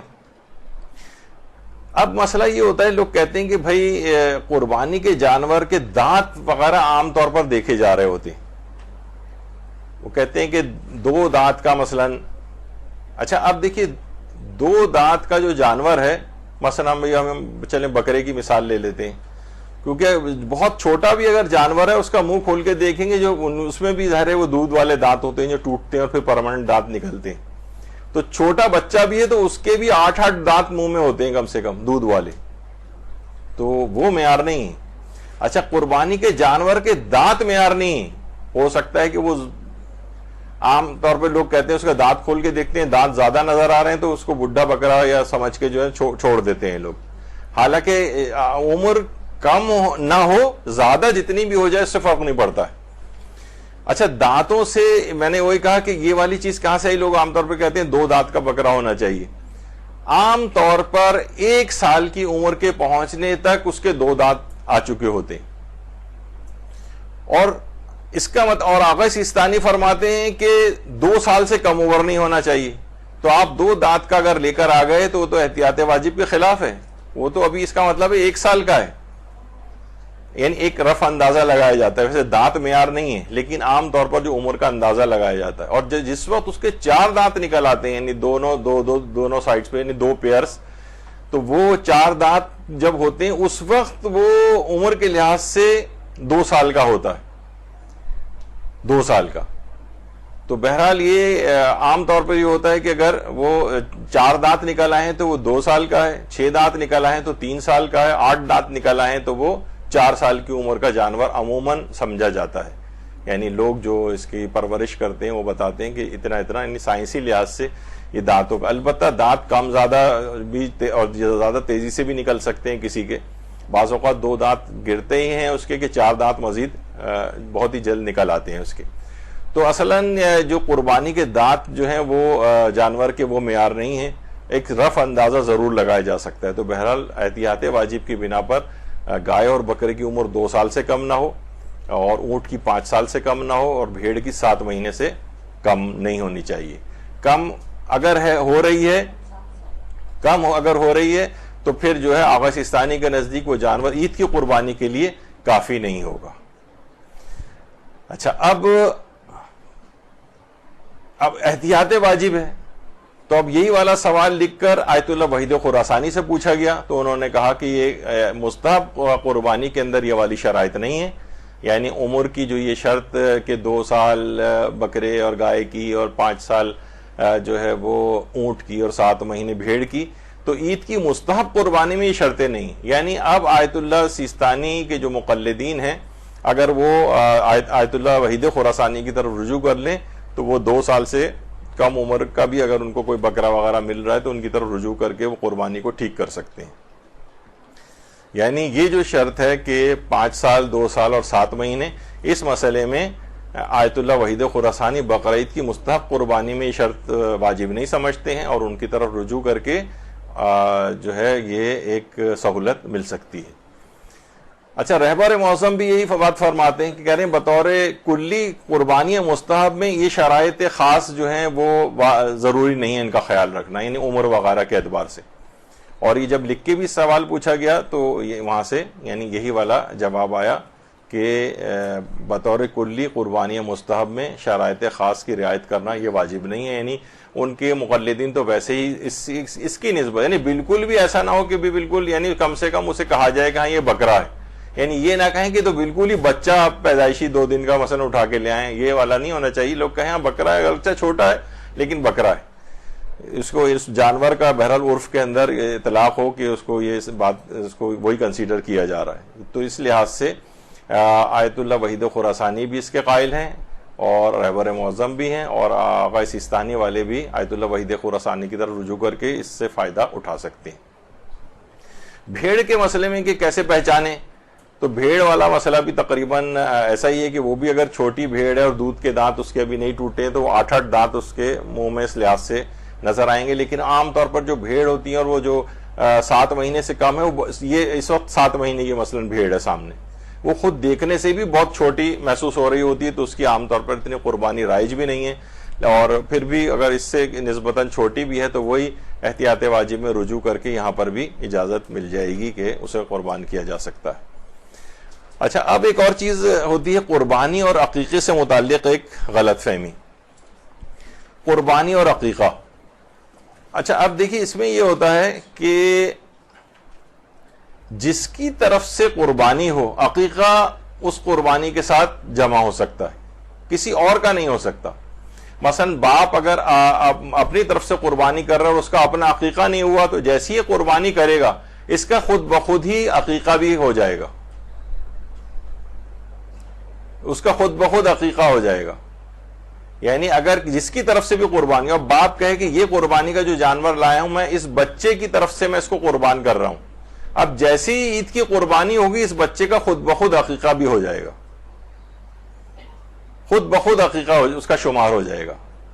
الگ سے کوئی چاہے تو نیت بھی کر لے کہ ہاں بھائی یہ میں قربانی اسی آدمی کی قربانی، یہ نہیں کر سکتا باپ کہ قربانی تو میری طرف سے ہے اور عقیقہ میرے بیٹے کا ہے، یہ نہیں ہو سکتا۔ یعنی جس کی طرف سے قربانی ہوگی عقیقہ بھی اسی کا شمار ہوگا۔ تو بہرحال یہ اس طرح سے، یا یہ بھی نہیں کر سکتا کہ بھائی یہ جو ہے نا قربانی میں، تو ابھی آپ نے سنا کہ قربانی تو پورے اہل خانہ کی طرف سے بھی کر سکتا ہے، وہ کہے گا میرے 5 بچوں کا عقیقہ نہیں ہوا ہے تو میں ان سب کا عقیقہ کر رہا ہوں اس میں، نہیں، ایک قربانی میں فقط ایک شخص کا عقیقہ ہو سکتا ہے بس۔ اب جس کی بھی قربانی جس کی طرف سے ہوگی بس اسی کا عقیقہ شمار ہوگا۔ یہ اس میں ایک اہم بات تھی عام طور پر۔ ویسے اس میں یہ بھی ہے کہ آیت اللہ حافظ بشیر نجفی کا ایک الگ نظریہ ہے، وہ فرماتے ہیں کہ عقیقہ ایک الگ حکم ہے، مستحب قربانی الگ حکم ہے، یہ دونوں جمع نہیں ہو سکتے۔ یعنی جو شخص قربانی کر رہا ہے اس کا اپنا عقیقہ نہیں ہوا تو عقیقے کے لیے الگ جانور جو ہے وہ قربان کرے۔ اچھا، اب عید کی قربانی کے ساتھ عقیقہ، یعنی یہی بات ہو گئی کہ قربانی مثلا باپ کی طرف سے ہو اور اسی میں اپنے بچے کے عقیقے کی نیت کر لے تو یہ ٹھیک نہیں۔ بچے کا عقیقہ کرنا ہو تو قربانی بھی بچے کی طرف سے ہوگی، تو پھر خود بخود اس کا عقیقہ شمار ہو جائے گا بچے کا۔ اچھا، اور یہی رہبر معظم بھی فرماتے ہیں کہ عقیقہ از قربانی مستحب بہتر و لازم تر است، یعنی عقیقہ جو ہے قربانی مستحب سے بہتر اور لازم تر ہے، تو پھر یعنی بچے کا عقیقہ ہی آپ اس میں کر لیں۔ یعنی وہ دونوں میں اگر فرماتے ہیں کہ دونوں میں سے کس کی اہمیت زیادہ، تو فرماتے ہیں عقیقے کی اہمیت زیادہ ہے، لیکن فرماتے ہیں البتہ بعض فقہا یہ فرماتے ہیں کہ اگر عید قربان کے روز قربانی کرے تو وہ خود عقیقے کے لیے کافی ہو جاتی ہے۔ تو بہرحال یہ ان کا بھی ایک نظریہ سامنے آ گیا۔ اچھا، حج کی قربانی اور عقیقہ، یعنی جو شخص بھی حج میں جانور قربان کر لیتا ہے تو وہ اس کی وہ حج میں کی گئی قربانی خود بخود عقیقہ کے لیے بھی کافی ہے۔ یعنی ہم صرف یہ والے جو یہاں پہ مستحب قربانی جو اپنے وطن میں رہ کے کر رہے ہوتے ہیں وہ تو ایک الگ ابھی آپ نے سن لیا، حج کی جو قربانی ہے وہ بھی عقیقے کے لیے مجزی اور کافی۔ یعنی اب آپ کو وہ شخص جو حج کر کے آ گیا ہے اس کو اگر اس کا عقیقہ نہیں ہوا تھا تو اب الگ سے کوئی عقیقہ کروانے کی اس کو ضرورت نہیں، وہ حج میں کی گئی قربانی ہی عقیقے کے لیے کافی ہو گئی۔ یہ ایک ہے حج کی قربانی اور عقیقہ۔ تو آیت اللہ سیستانی فرماتے ہیں کہ قربانی عقیقے سے مجزی ہے، بس جو شخص بھی قربانی کرے اس سے عقیقہ کرنے کا استحباب ساقط ہو جائے گا، یعنی پھر الگ سے اسے عقیقہ کرنے کی ضرورت نہیں ہوگی۔ یعنی لوگ عام طور پہ سوچتے ہیں بھائی وہ تو قربانی کی تھی ہم نے، اب عقیقہ تو ہوا ہی نہیں تھا، پھر عقیقے کے لیے ایک اور جانور لے کر آیا جائے، تو فرماتے ہیں کہ نہیں، ایسا نہیں ہے، اور عقیقہ کرنے سے قربانی کرنے سے پھر عقیقے کا استحباب ساقط ہو جائے گا، وہ خود بخود سمجھا جائے گا کہ اس کا عقیقہ بھی ہو گیا، چاہے وہ نیت کرے بھی یا نہ کرے۔ یعنی ہمارے دماغ میں تھا ہی نہیں، ہم تو صرف قربانی کی ہے، نہیں، وہ خود بخود ہی عقیقہ بھی ہو گیا ہے، چاہے آپ کو بعد میں کیوں نہ پتہ چلے کہ یہ ایسا مسئلہ تھا۔ اب ایک مسئلہ آتا ہے حصے دار قربانی میں عقیقے کی غلط فہمی۔ مثلا ابھی آپ نے سنا تھا نا کہ قربانی میں جتنے چاہیں حصے ڈالے جا سکتے ہیں، اس میں عقیقے کی نیت نہیں ہو سکتی، اس میں عقیقہ شمار نہیں ہوگا۔ یعنی حصے دار قربانی میں عقیقہ نہیں ہوتا ہے۔ کیونکہ اس کے تو بہت سارے حصے دار ہیں. قربانی جو ہے وہ ایک شخص کی طرف سے ہوگی تو اسی کا ہی عقیقہ شمار ہو جائے گا. حصے دار قربانی میں عقیقہ نہیں ہوگا. پھر اس کا مطلب ہے اگر کسی نے حصے دار قربانی میں حصہ ڈالا تھا تو عید کی قربانی کا تو ثواب اس کو مل جائے گا, لیکن عقیقہ ابھی بھی نہیں ہوا اس کا. اب جب بھی کبھی حیثیت وغیرہ اس کی ہوگی تو وہ پھر اپنا الگ سے عقیقہ کرے. حصے دار قربانی میں عقیقہ نہیں. کیا حصے دار قربانی میں عقیقے کی نیت ہو سکتی؟ جواب ہے جی نہیں ہو سکتی, یعنی شمار نہیں ہوگا وہ. اچھا, ایک اور بھی چیز ہے کہ قربانی کے جانور میں حصے داروں کی برابری کی بنیاد پر حصے ملتے ہیں. یہ غلط فہمی کہ بھائی اس میں مثلا گائے ہے, اس میں 10 یا 7 حصے ڈالے گئے ہیں تو سب بالکل برابر جو ہے تقسیم ہو اس کے اندر. نہیں, ایسا نہیں ہے. کم اور زیادہ بھی ہو سکتے ہیں. کسی نے 2000 ڈالے اس کو اس کے مطابق ملے گا, کسی نے 5000 ڈالے تو اس کو ذرا زیادہ ملے گا. اس لحاظ سے یعنی یہ ضروری نہیں ہے, یہ غلط فہمی ہے ایک عوامی کہ بس یہ 7 یا جتنے بھی اس قسم کا عدد ہے اور یہ برابر ہونا چاہیے. نہیں, ایسا نہیں ہے. کم اور زیادہ بھی ہو سکتا ہے. یہ اب آپ کی اپنی انڈرسٹینڈنگ کے اوپر ہے کہ جن کے ساتھ یہ جو قربانی کر رہے ہیں.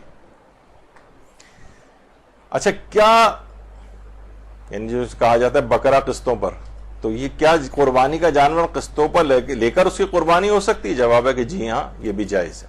قسطوں پر بھی قربانی ہو سکتی ہے, یعنی ہم قسط وار اس کی پیمنٹ کریں گے, ابھی جانور قربان ہو جائے گا, بعد میں قسطیں اس کی ادا کرتے رہیں گے. تو جی ہاں, یہ بھی آغا سیستانی نے اس کو بھی جائز قرار دیا ہے. ایک اور عقیقے کی بات آئی تو اس میں ایک بہت زیادہ سوال آتا ہے, اس کو ابھی ڈال دیتے ہیں. کیا کوئی شیعہ اور سید کسی غیر شیعہ کے عقیقے کا گوشت کھا سکتا ہے؟ تو جواب ہے کہ جی ہاں, بالکل کھا سکتا ہے, اس میں کوئی حرج نہیں. عام طور پہ یہ ہوتا ہے, لوگ کہتے ہیں کہ مثلا غیر شیعہ کے عقیقے کا گوشت آیا ہے ہمارے پاس پڑوس سے, انہوں نے بھجوایا ہے, تو جی ہاں کھا سکتے ہیں. سید بھی کھا سکتا ہے, یعنی ایسا کوئی مسئلہ نہیں ہے. بعض اوقات لوگ سادات اور کیونکہ عام طور پر عقیقے کو صدقہ سمجھا جاتا ہے. نہیں, صدقہ نہیں. اول تو صدقے بھی اگر ہو تب بھی سید مستحب صدقات لے سکتا ہے, صرف واجب صدقات نہیں لے سکتا ہے, وہ اس پہ ایک الگ بحث ہے. لیکن بہرحال یہ کہ عام طور پر غیر شیعہ افراد کی طرف سے جو عقیقے کا گوشت آئے وہ سید اور غیر سید سب کھا سکتے ہیں, اس میں کوئی پرابلم والی بات نہیں ہے.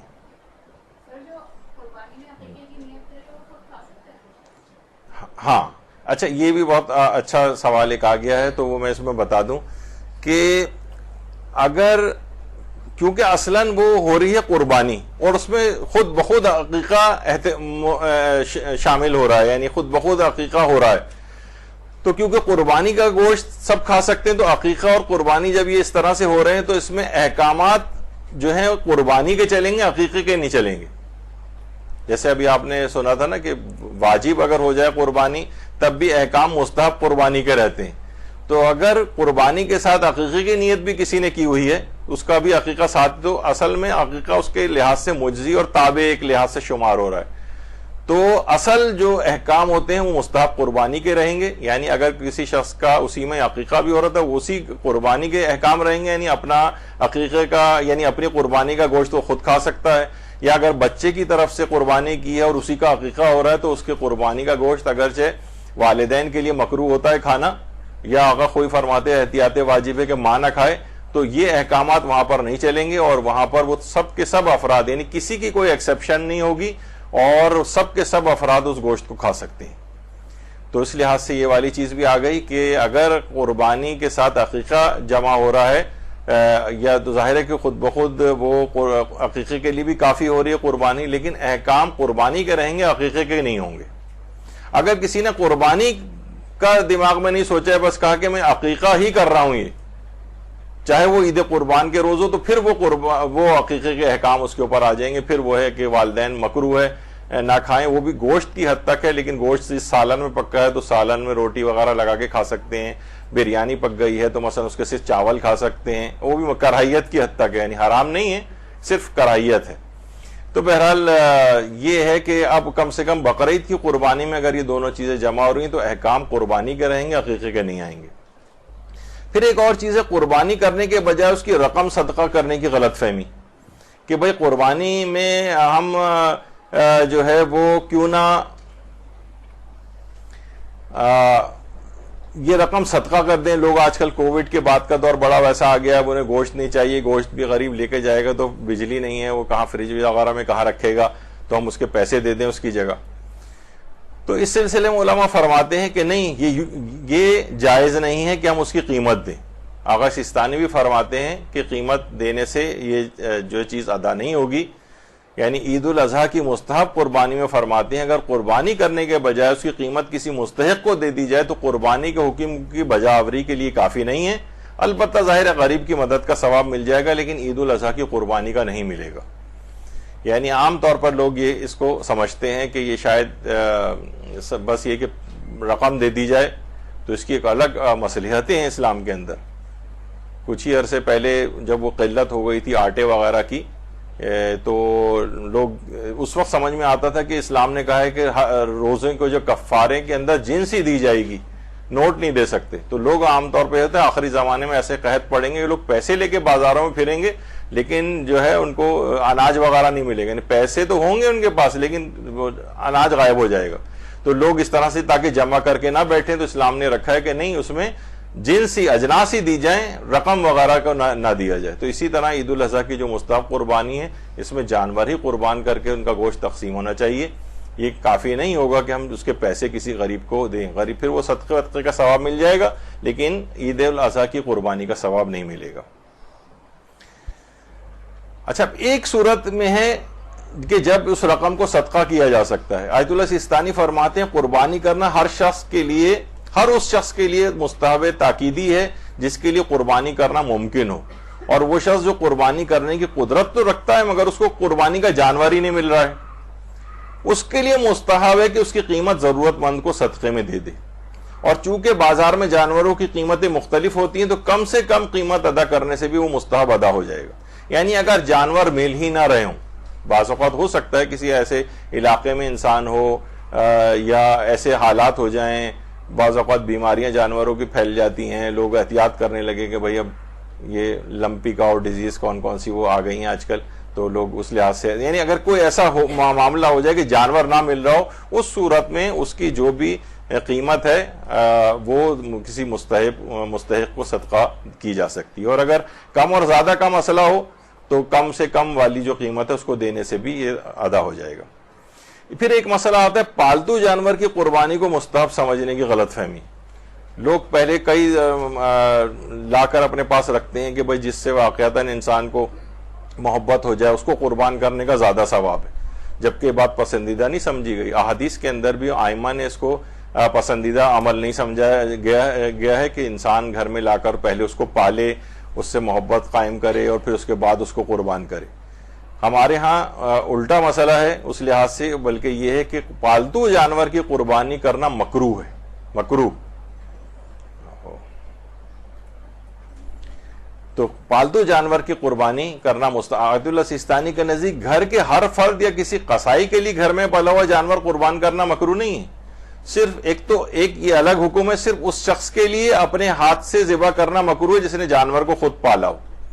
یعنی جس نے خود پال پوس کے بڑا کیا ہو وہ خود ہی اب چھری چلائے اس کی گردن پہ, یہ مکروہ ہے. کوئی اور فرد اگر چلا لے, کوئی اور قصائی اگر چلا لے تو اس کے لیے مکروہ نہیں ہے. جس چوپائے کو انسان نے پالا ہو اسے خود اپنے ہاتھوں سے ذبح کرنا یہ الگ مکروہ ہے. اور عید الاضحیٰ کی مستحب قربانی میں پالتو جانور کی قربانی کرنا یہ الگ مکروہ ہے. یعنی یہ دو الگ مکروہ ہیں. ایک تو خود پالتو جانور کی قربانی کرنا, گھر میں لا کے پال رہے ہیں, پھر چاہے کوئی بھی ذبح کرے وہ بھی مکروہ ہے. اور پھر وہ شخص بھی جو خود جس نے اس کو لک آفٹر کیا ہے, کھلایا پلایا ہے, وہ خود اپنے ہاتھ سے چھری چلائے اس کے اوپر, یہ الگ سے بھی ایک مکروہ ہے. یعنی سمجھے ایک لحاظ سے اس میں دو مکروہ بھی بعض اوقات جمع ہو سکتے ہیں. تو پالتو جانور کی قربانی پسندیدہ نہیں ہے. شاید برادران اہل سنت سے یہ بات آئی ہے کہ اس سے محبت پیدا ہو جائے تو اس کو قربانی کرنے کا اور زیادہ ثواب ملے گا. اکثر جب یہ آتا ہے تو لوگ فوراً نیچے وہی بات لکھ رہے ہوتے ہیں جو ماحول اور معاشرے میں دیکھتے ہیں. ہمارے ہاں الٹا مسئلہ ہے, یعنی بلکہ اس کی قربانی کرنا مکروہ ہے. آخری چند دنوں میں لے کر آئیں, اس سے کوئی ایسی ایسوسیشن قائم بھی نہیں ہوتی ہے دلی, اور اس کے بعد اس کو ذبح کروا دیں. اور الگ سے یہ سوال ایک پوچھا بھی گیا, آغا سیستانی کو لکھ کے پوچھا تھا ہم نے کہ جو کراہیت ہے یہ مطلق طور پر ہے, کہ جس نے یعنی پالتو جانور کے لیے، یا یہ کہ اس شخص کے لیے ہے کہ یعنی اپنے ہاتھ سے ذبح کرنا جس نے اس کو خود پالا ہو؟ تو وہاں سے یہی جواب آیا کہ مطلق طور پر اس کا حکم ہے، یعنی گھر میں جو پالتو جانور ہے، پالتو جانور کی قربانی مطلق طور پر ہی مکروہ ہے، اور اس شخص کے لیے ایک ایڈیشنل کراہیت بھی ہوگی جس نے خود پالا ہے۔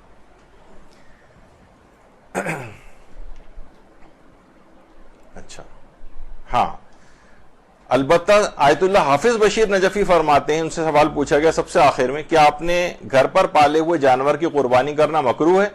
تو انہوں نے جواب دیا، گھر میں پالے ہوئے جانور کی قربانی کی کراہیت ثابت نہیں، یعنی ان کے نزدیک یہ مکروہ نہیں ہے پالتو جانور کی قربانی کرنا آیت اللہ حافظ بشیر نجفی کے فتوے میں، لیکن آغا سیستانی کے فتوے میں اس کو انہوں نے مکروہ کہا ہے۔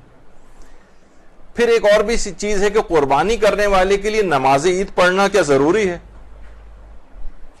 لوگ عام طور پہ سمجھتے ہیں کہ قربانی کرنے والے کے لیے نماز عید پڑھنا ضروری ہے، کہ اب یہ آیا تھا نا کہ اتنا وقت گزر جائے جس میں نماز عید پڑھی جاتی، یہ ضروری نہیں ہے کہ نماز عید پڑھے، بس اتنا وقت گزر جائے۔ تو قربانی کرنے والے کے لیے نماز عید پڑھنا ثواب، فضیلت، فائدہ وہ سب اپنی جگہ پر ہیں، لیکن ضروری بالکل بھی نہیں۔ قربانی کرنے والا اگر نماز عید نہ بھی پڑھے تو کوئی حرج نہیں ہے اس کے اندر، غیبت امام میں عید الاضحیٰ اور عید فطر کی جو نماز ہے وہ پڑھنی واجب نہیں ہے۔ تو یہ آیا کہ ضروری نہیں ہے، البتہ مستحب ہے کہ عید کی نماز پڑھے، لیکن ضروری نہیں کہ قربانی کرے۔ اچھا، ایک اس کے اندر اور بھی چیز آتی ہے، عام بس ایک بیچ میں آ گئی بات کہ کیا امام جماعت نماز عید کی ایک سے زیادہ مرتبہ جماعت پڑھا سکتا ہے؟ اکثر یہ ہوتا ہے کہ نمازی دیر سے آئے، ویسے لوگ دیر تک جاگتے ہیں، اس کے بعد اگلے دن جو ہے وہ تو جماعت ختم ہو گئی، اب کیا دوسری جماعت بھی وہی پیش امام پڑھا سکتا ہے؟ تو آیت اللہ سیستانی کے نزدیک دوسری نماز کا استحباب ثابت نہیں ہے، لیکن رجائے مطلوبیت کی نیت سے پڑھا سکتا ہے۔ آیت اللہ خامنئی کے نزدیک عام نماز جماعت میں تو یہ ممکن ہے، لیکن نماز عید کی تکرار میں فرماتے ہیں اشکال۔ اور امام خمینی کے نزدیک اگر دوسری جماعت الگ معمومین پر مشتمل ہو تو پڑھا سکتا ہے۔ تو مراجع میں تھوڑا سا اختلاف ہے، لیکن آپ خواتین کے لحاظ سے تو یہ اتنا وہ مسئلہ نہیں ہے، اس وجہ سے اس کو زیادہ نہیں بیان کریں گے۔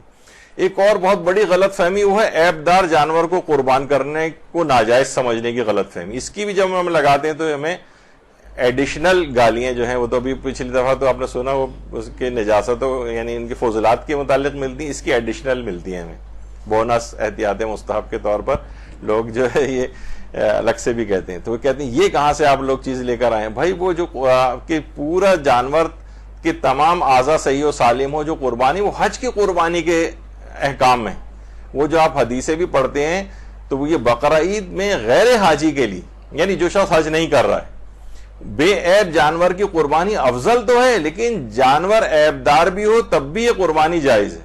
مثلا اس کا سینگ ٹوٹا ہوا ہے، مثلا ٹانگ ٹوٹی ہوئی ہے، یا وہ خصی ہے، اس طرح سے اور بھی جو اس کی بہت کمزور اور نحیف ہے، تو اب لوگ اگر دماغ میں یہ والی غلط فہمی اس کی ہوگی کہ نہیں یہ تو بالکل پرفیکٹ جانور ہونا چاہیے تو یقیناً اس کی قیمت بہت زیادہ ہوگی، تو وہ شخص جن کے پاس اتنے پیسے نہیں ہیں وہ بالکل ہی محروم رہ جاتے ہیں اس غلط فہمی کی وجہ سے۔ کوئی بات نہیں، وہ ناقص والا جانور بھی لے آئیں، اب کتنا ناقص ہو تو ہم کہتے ہیں کم سے کم بس وہی ہے کہ وینٹیلیٹر وغیرہ کے اوپر یعنی زندہ ہو، کم سے کم آکسیجن وغیرہ ٹینک لگا ہو، اس کے وہ سب اپنی جگہ، اس کی بھی قربانی ہو جائے گی۔ لیکن بہرحال یہ کہ عیب دار جانور بھی اگر ہے تو اس کی قربانی بالکل صحیح ہے۔ عام طور پر یہ بہت سستے بھی مل رہے ہوتے ہیں، اور اگر جس کو دل چاہ رہا ہو تو وہ اس طرح کے سینگ ٹوٹے ہوئے یا ٹانگ وانگ ٹوٹے ہوئے والے ٹائپ کے تو یہ بھی لا کے اس کی قربانی بھی کروا سکتا ہے۔ لوگ کیا کہیں گے، پڑوسی کیا کہیں گے، تو پھر وہی والی بات آگے کہ تقوی والی بات نہیں، اس کا مطلب ریاکاری وغیرہ ٹائپ کی چیز کوئی ہو رہی ہے۔ انسان کو چاہیے کہ اپنی نیت کی اصلاح کرے، یہ جو ہے اللہ کے لیے قربانی کر رہا ہے یا پڑوسی کے اوپر روب ڈالنے کے لیے کر رہا ہے۔ خیر، تو یہ اس لحاظ سے ہے۔ تو سینگ ٹوٹا ہوا، ٹانگ ٹوٹی ہوئی، پلاسٹر بندھا ہوا اس کی ٹانگ پر اور یا پیشانی پر یا اس طرح سے چیز، تو وہ یہ بھی قربانی جائز ہو جائے گی۔ اور غیر حاجی کے لیے بقرہ عید کی مستحب قربانی میں خصی جانور کی قربانی بھی آغا سیستانی کے فتوے میں جائز ہے۔ پھر ایک اور بھی چیز ہے، قربانی کے جانور کے غیر مکروہ اعضاء کو مکروہ سمجھنے کی بھی غلط فہمی ہوتی۔ جیسے اس سے پہلے بھی ہم نے آپ کو بتایا تھا کہ فقط گردے مکروہ ہیں، اور 2 اور بھی ہیں وہ آگے چل کے آتے ہیں. کلیجی تو مکروہ بھی نہیں. تو اکثر لوگ بلکہ لوگ کہتے ہیں کہ بھائی کلیجی تو ہم تو ہمیشہ سے سنتے آئے تھے کہ یہ جو کلیجی ہوتی ہے یہ جو ہے مکروہ ہے، یا اوجڑی کو بھی مکروہ سمجھا جاتا ہے. نہ اوجڑی مکروہ ہے، نہ کلیجی مکروہ ہے، اور نہ یہ برین یہ وغیرہ جو ہوتا ہے. بس برین میں ایک وہ چھوٹا سا ایک گلینڈ ہوتا ہے، صرف اس کو کھانا جو ہے حرام ہے، باقی اس کے علاوہ پورا مغز وغیرہ کھا سکتے ہیں. البتہ ویری رچ اور ہائی ان کولیسٹرول ہوتا ہے، وہ اپنی جگہ کے اوپر اس کی صحت کے اعتبار سے چیزیں ہیں. لیکن قربانی کے جانور کے گردے یہ بھی حرام نہیں ہے، فقط مکروہ ہیں. کلیجی تو مکروہ بھی نہیں ہے، اوجڑی بھی مکروہ نہیں، بلکہ اور کوئی چیز مکروہ نہیں، صرف 2-3 چیزیں مکروہ ہیں آیت اللہ سیستانی کے نزدیک: گردے، دل کے کان اور موٹی رگیں. کان والے میں تو آپ نے سن لیا تھا جب ہماری گفتگو ہوئی تھی، تو اس میں یہ بھی آیا تھا کہ دل کے کان کون سے ہوتے ہیں. تو وہ دل کے اوپر کان نما ایک اسٹرکچر ہوتا ہے، وہ فرماتے ہیں فقط وہ کھانا جو ہے وہ مکروہ ہے. یا بہت موٹی موٹی خون کی رگیں جو جاری ہوتی ہیں، وہ کھانا جو ہے وہ مکروہ قرار دیا ہے آیت اللہ سیستانی نے. باقی اس کے علاوہ پورا کھایا جا سکتا ہے، سوائے یعنی یہ مکروہ والے جانوروں میں. مکروہ یعنی جو اس کے علاوہ کوئی اور چیز، کلیجی بھی مکروہ نہیں ہے.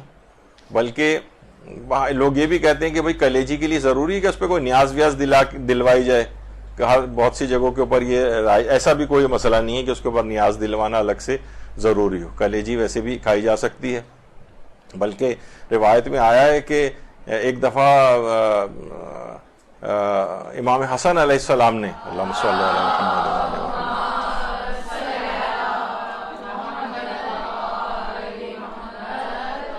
اس بات کا احساس رکھتے ہوئے کہ مولا کو جگر کے کباب بہت پسند تھے، امیر المومنین علیہ السلام کو، اللہم صلی علی محمد وعلی محمد،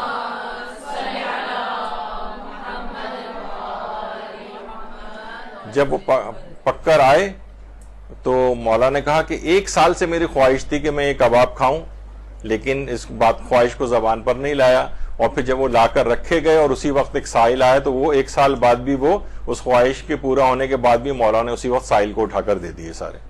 درود بھیجیے محمد علیہ.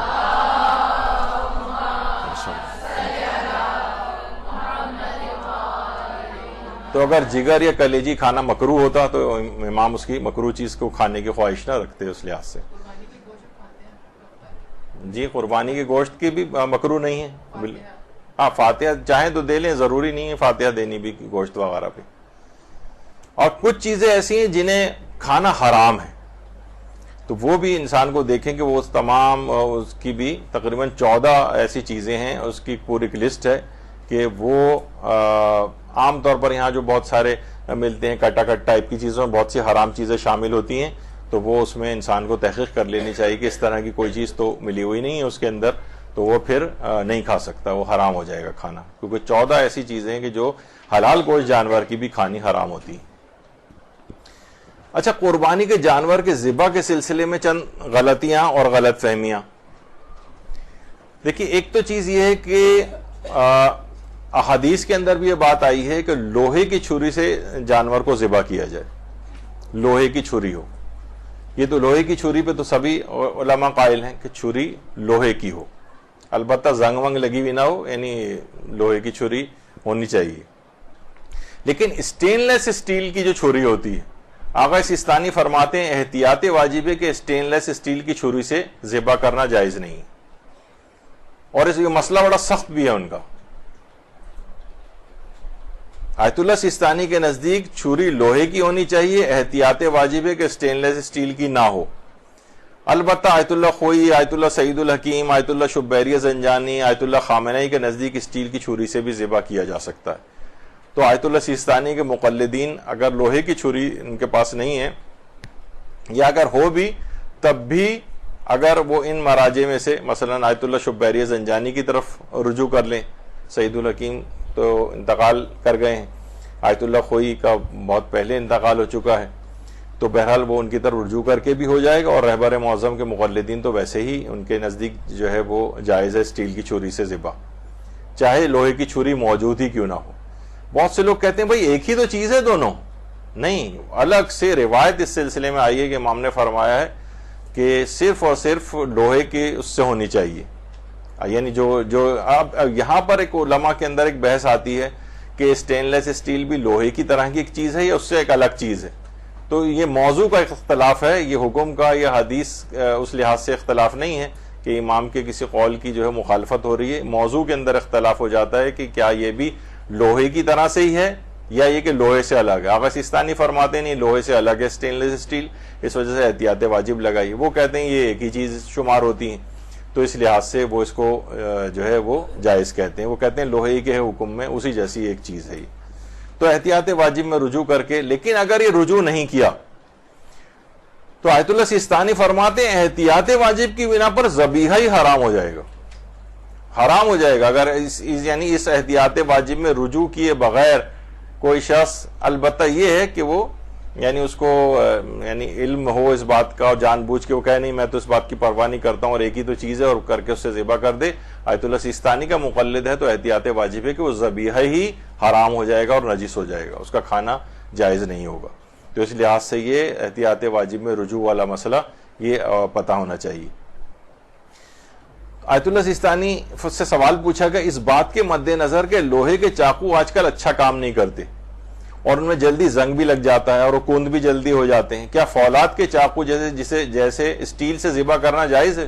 انہوں نے جواب دیا احتیاط واجب کی بنا پر اسٹیل سے ذبح کافی نہیں, لیکن اگر لوہا نہ ہو تو ہر اس چیز سے جائز ہے ذبح کرنا جو رگوں کو کاٹ سکے. یعنی اگر لوہا دستیاب نہیں ہو رہا ہے جیسے اسٹیل کا چاقو, شیشہ, تیز پتھر یا اس طرح کی کوئی بھی چیز, حتیٰ کہ ایسی کوئی مجبوری نہ بھی ہو جو فوری ذبح کرنے کا متقاضی ہو, جیسے اگر فوراً ذبح نہ کیا تو جانور ہلاک ہو جائے گا. خیر یہ ایک الگ ہے. یعنی اوپر انہوں نے کہا کہ اگر لوہا موجود نہ ہو تو ہر اس چیز سے ذبح کرنا جائز ہے جس سے رگوں کو کاٹا جا سکے. پھر فرماتے مجبوری میں تو اسٹیل کی چھری سے بھی جائز ہو جائے گا, شیشے سے بھی جائز ہو جائے گا, تیز پتھر سے بھی جائز ہو جائے گا, اس طرح کی کسی چیز سے بھی جائز ہو جائے گا. لیکن ویسے جو ہے جب تک یہ ممکن ہو اس کو لانا تو تب تک لوہے کی چھری ہی ہونی چاہیے. اور ایک اور غلطی جو اس میں ہوتی ہے کہ حیوان کی جلدی جان نکلنے سے پہلے اس کا سر تن سے جدا کر دیا جائے, تو فرماتے ہیں احتیاط واجب کی بنا پر یہ عمل جائز نہیں ہے, لیکن جانور اس سے حرام نہیں ہوتا, اس کا گوشت کھانا جائز رہتا ہے. یعنی اگر کوئی شخص تیزی سے چھری چلاتے ہوئے سر بالکل الگ کر دے جانور کا تو وہ فرماتے ہیں احتیاط واجب کی بنا پر اس نے گناہ کیا ہے یہ کام کر کے, یہ عمل جائز نہیں ہے, لیکن جانور حرام نہیں ہوگا, اس کا گوشت کھانا جائز ہی رہے گا. آقا کوئی البتہ فرماتے تھے اس صورت میں احتیاط لازم کے طور پر جانور بھی حلال نہیں ہوگا. یعنی ان کے نزدیک اگر کسی نے سر تن سے پورا جدا کر دیا تو احتیاط لازم یہ ہے کہ وہ جانور بھی حلال شمار نہیں ہوگا. لیکن بہرحال آقا سیستانی فرماتے ہیں کہ احتیاط واجب ہے, عمل تو صحیح نہیں کیا اس نے لیکن جانور اس سے حرام نہیں ہوتا, اس کا گوشت کھانا جائز رہتا ہے. اچھا اگر چھری تیز ہونے کی وجہ سے, جلد بازی کی وجہ سے حیوان کا تن سر سے جدا ہو جائے تو جواب دیا کہ اگر جان بوجھ کر اس نے ایسا نہیں کیا ہے تو گناہ بھی نہیں ہے اور حیوان بھی حلال ہے. لیکن اگر اس نے مسئلے کی پرواہ نہیں کر رہا ہے اور کہہ رہا ہے کوئی بات نہیں ایک ہی تو بات ہے, بس جب کٹ گیا تو پوری گردن ہی کاٹ کے الگ کر دی جائے اسی وقت, تو پھر فرماتے ہیں کہ نہیں احتیاط واجب کی بنا پر اس نے گناہ کا کام کیا ہے لیکن جانور حلال ہے. لیکن اگر چھری تیز ہونے کی وجہ سے کی ہے یا جلد بازی کی وجہ سے ایسا ہو گیا کہ جانور کا تن سر سے جدا ہو گیا تو فرماتے ہیں نہ تو پھر کوئی گناہ ہے اور حیوان بھی مکمل حلال ہوتا ہے. اسی طرح سے کیا ذبح کرتے وقت صرف اللہ کہا جا سکتا ہے؟ دیکھو ہوتا ہے بسم اللہ یا اللہ اکبر یا اسماء حسنہ میں سے کوئی نام, تو آقا سیستانی فرماتے ہیں صرف اللہ کہنا یا اللہ اکبر کہنا بھی جائز ہے. اسماء حسنہ میں سے بھی کوئی نام لیا جا سکتا ہے, یا رحمانو یا رحیم یا قدوس وغیرہ. البتہ احتیاط مستحب ہے کہ دیگر اسماء حسنہ کہہ کر ذبح نہ کیا جائے, یعنی اللہ یا اللہ اکبر ہی کہا جائے. البتہ جائز ضرور ہے دیگر اسماء حسنہ, لیکن فرماتے ہیں احتیاط مستحب یہ کہ نہیں ان کی طرف نہ جائیں بلکہ صرف اللہ اکبر یا بسم اللہ یا صرف اللہ کہیں وہ بھی ٹھیک ہے. اچھا اگر مسئلہ نہ جاننے کی وجہ سے ذبح کے وقت اللہ کا نام نہ لیا جائے تو جانور حرام ہو جاتا ہے, مسئلہ نہ جاننے کی وجہ سے. لیکن مسئلہ معلوم اور ذبح کے وقت بھول جائیں تو جانور حلال رہتا ہے. یعنی اس سے آپ علم فقہ کی اہمیت کا اندازہ لگا سکتی ہیں کہ اگر صرف علم بھی تھا اس کو کہ بسم اللہ پڑھنی چاہیے تو اللہ کا نام اس نے بھول گیا وہ تو جانور حلال رہے گا. لیکن مسئلہ نہ جاننے کی وجہ سے ذبح کے وقت اللہ کا نام نہیں لیا تو جانور حرام ہو جائے گا. یہ ذبح کے وقت کی. اور ذبح کے وقت ایک اور غلط فہمی جو ہوتی ہے, بلکہ غلطی جو ہوتی ہے, ذبح کرتے وقت جانور کی گردن آسمان کی طرف کر دیتے ہیں, قبلہ رخ نہیں کرتے. اس پہ ذبح کی غلطیوں پر مدرسہ ہی نے کل ہی ایک اپلوڈ کی ہے مختصر سی ایک ویڈیو. مولانا سید دانش حسن رضوی صاحب قبلہ نے خود اس میں وہ کلاس کے اعتبار سے ایک لی ہے. اس میں بہت اہم غلطیاں, ذبح کی غلطیاں جو ہیں وہ بتائی ہیں, اور پریکٹیکل ٹائپ کی چیز ہے, اس کو دیکھنا چاہیے. مختصر سی ہے, ہم نے کل ہی اس کو اپلوڈ کیا ہے. تو وہ اس میں بھی ہے کہ جانور یہ آسانی نسبتاً ہوتی ہے, کیونکہ جب اس کو سامنے کی طرف گردن اس کو قبلے کی طرف کرتے ہیں تو چھری صحیح نہیں چلتی. تو اس میں یہی بات بتائی گئی یا تو گردن کو کسی اینٹ پہ یا اونچی جگہ پہ رکھے تاکہ چھری نیچے تک صحیح طور پہ چل سکے, وہ پھر زمین سے ٹکراتی ہے ورنہ.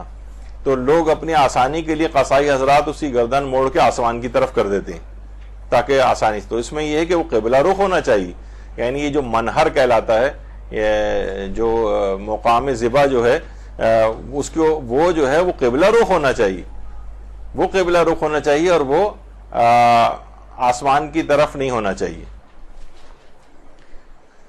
اچھا, البتہ ایک چیز اور ہے, ابھی آپ نے سنا کہ بہرحال قصائی جو بھی ذبح کرنے والا ہے وہ مسلمان ہونا چاہیے, غیر مسلم کا ذبیحہ تو نہیں ہوتا ہے. البتہ حج کی قربانی میں امام خمینی یہ فرماتے تھے کہ وہ شیعہ حسن عشری ہونا چاہیے اس کا. تو ایرانی حاجی عام طور پر جو ان کی تقلید میں تھے پہلے اور اب بھی باقی ہیں, تو وہ اپنے ساتھ قصائی وغیرہ بھی ساتھ لاتے ہیں. لیکن ہمارے جو ہیں وہ کوئی بھی مسلمان کر سکتا ہے ذبح, تو وہ جو بھی وہاں قصائی اویلیبل ہوتے ہیں قربان گاہ میں اس سے کروا لیتے ہیں. تو امام خمینی وہ صرف حج کی قربانی میں کہتے تھے. بقرعید کی مستحب قربانی یا عام ذبح جو قربان کیے جاتے ہیں جانور, اس میں وہ اس شرط کو لازم نہیں سمجھتے تھے. اور دیگر مجتہدین تو فرماتے ہیں چاہے واجب قربانی ہو مستحب قربانی ہو, کسی بھی مسلمان سے ذبح کروانا جائز ہے, اس کا شیعہ حسن عشری ہونا ضروری نہیں ہے. امام خمینی حج کی قربانی میں اس کو لازمی خیال کرتے تھے, اور وہاں یہ بہت بڑا ایک پوسٹ ہوتی تھی قافلے کے اندر وہاں سے قصائی آنا, کیونکہ ایران میں مستحب قربانی بہت زیادہ وہاں رائج نہیں. جس طرح ہم تو برادران اہل سنت کے ساتھ رہتے ہیں اور بہت زیادہ یہاں قربانی کی گہما گہمی ہوتی ہے. دیگر ممالک میں تو عید قربان کے آنے کا کوئی پتہ ہی نہیں چلتا ہے. مسلمان اور دیگر ممالک سعودی عرب وغیرہ میں بھی نہیں پتہ چلتا ہے, کیونکہ وہاں حنبلی فقہ فالو ہوتی ہے, اس میں بھی تاکیدی مستحب ہے لیکن واجب نہیں ہے. لیکن یہاں پر فقہ حنفی رائج ہے, تو یہاں پر بہت زیادہ گہما گہمی دیکھنے میں آتی ہے. تو وہاں کے لوگ اتنے جانور کے کو قربان کرنے یا اس پہ چھری چلانے کے ایسے عادی نہیں ہیں, تو ہر گھر میں سے 2-3 قصائی نکل آتے ہیں. تو بہرحال تو لیکن وہاں پہ تو نہیں, وہاں تو بڑی باقاعدہ اس کو لے کر آیا جاتا ہے حج پہ ساتھ. تو قربانی میں ایک اور چیز ہوتی ہے کہ بہت اونچی, یعنی جو نرخرا ہوتا ہے, یعنی سانس کی نالی اور غذا کی نالی اور 2 خون کی جو نالیاں ہوتی ہیں یہ کٹنی چاہیے.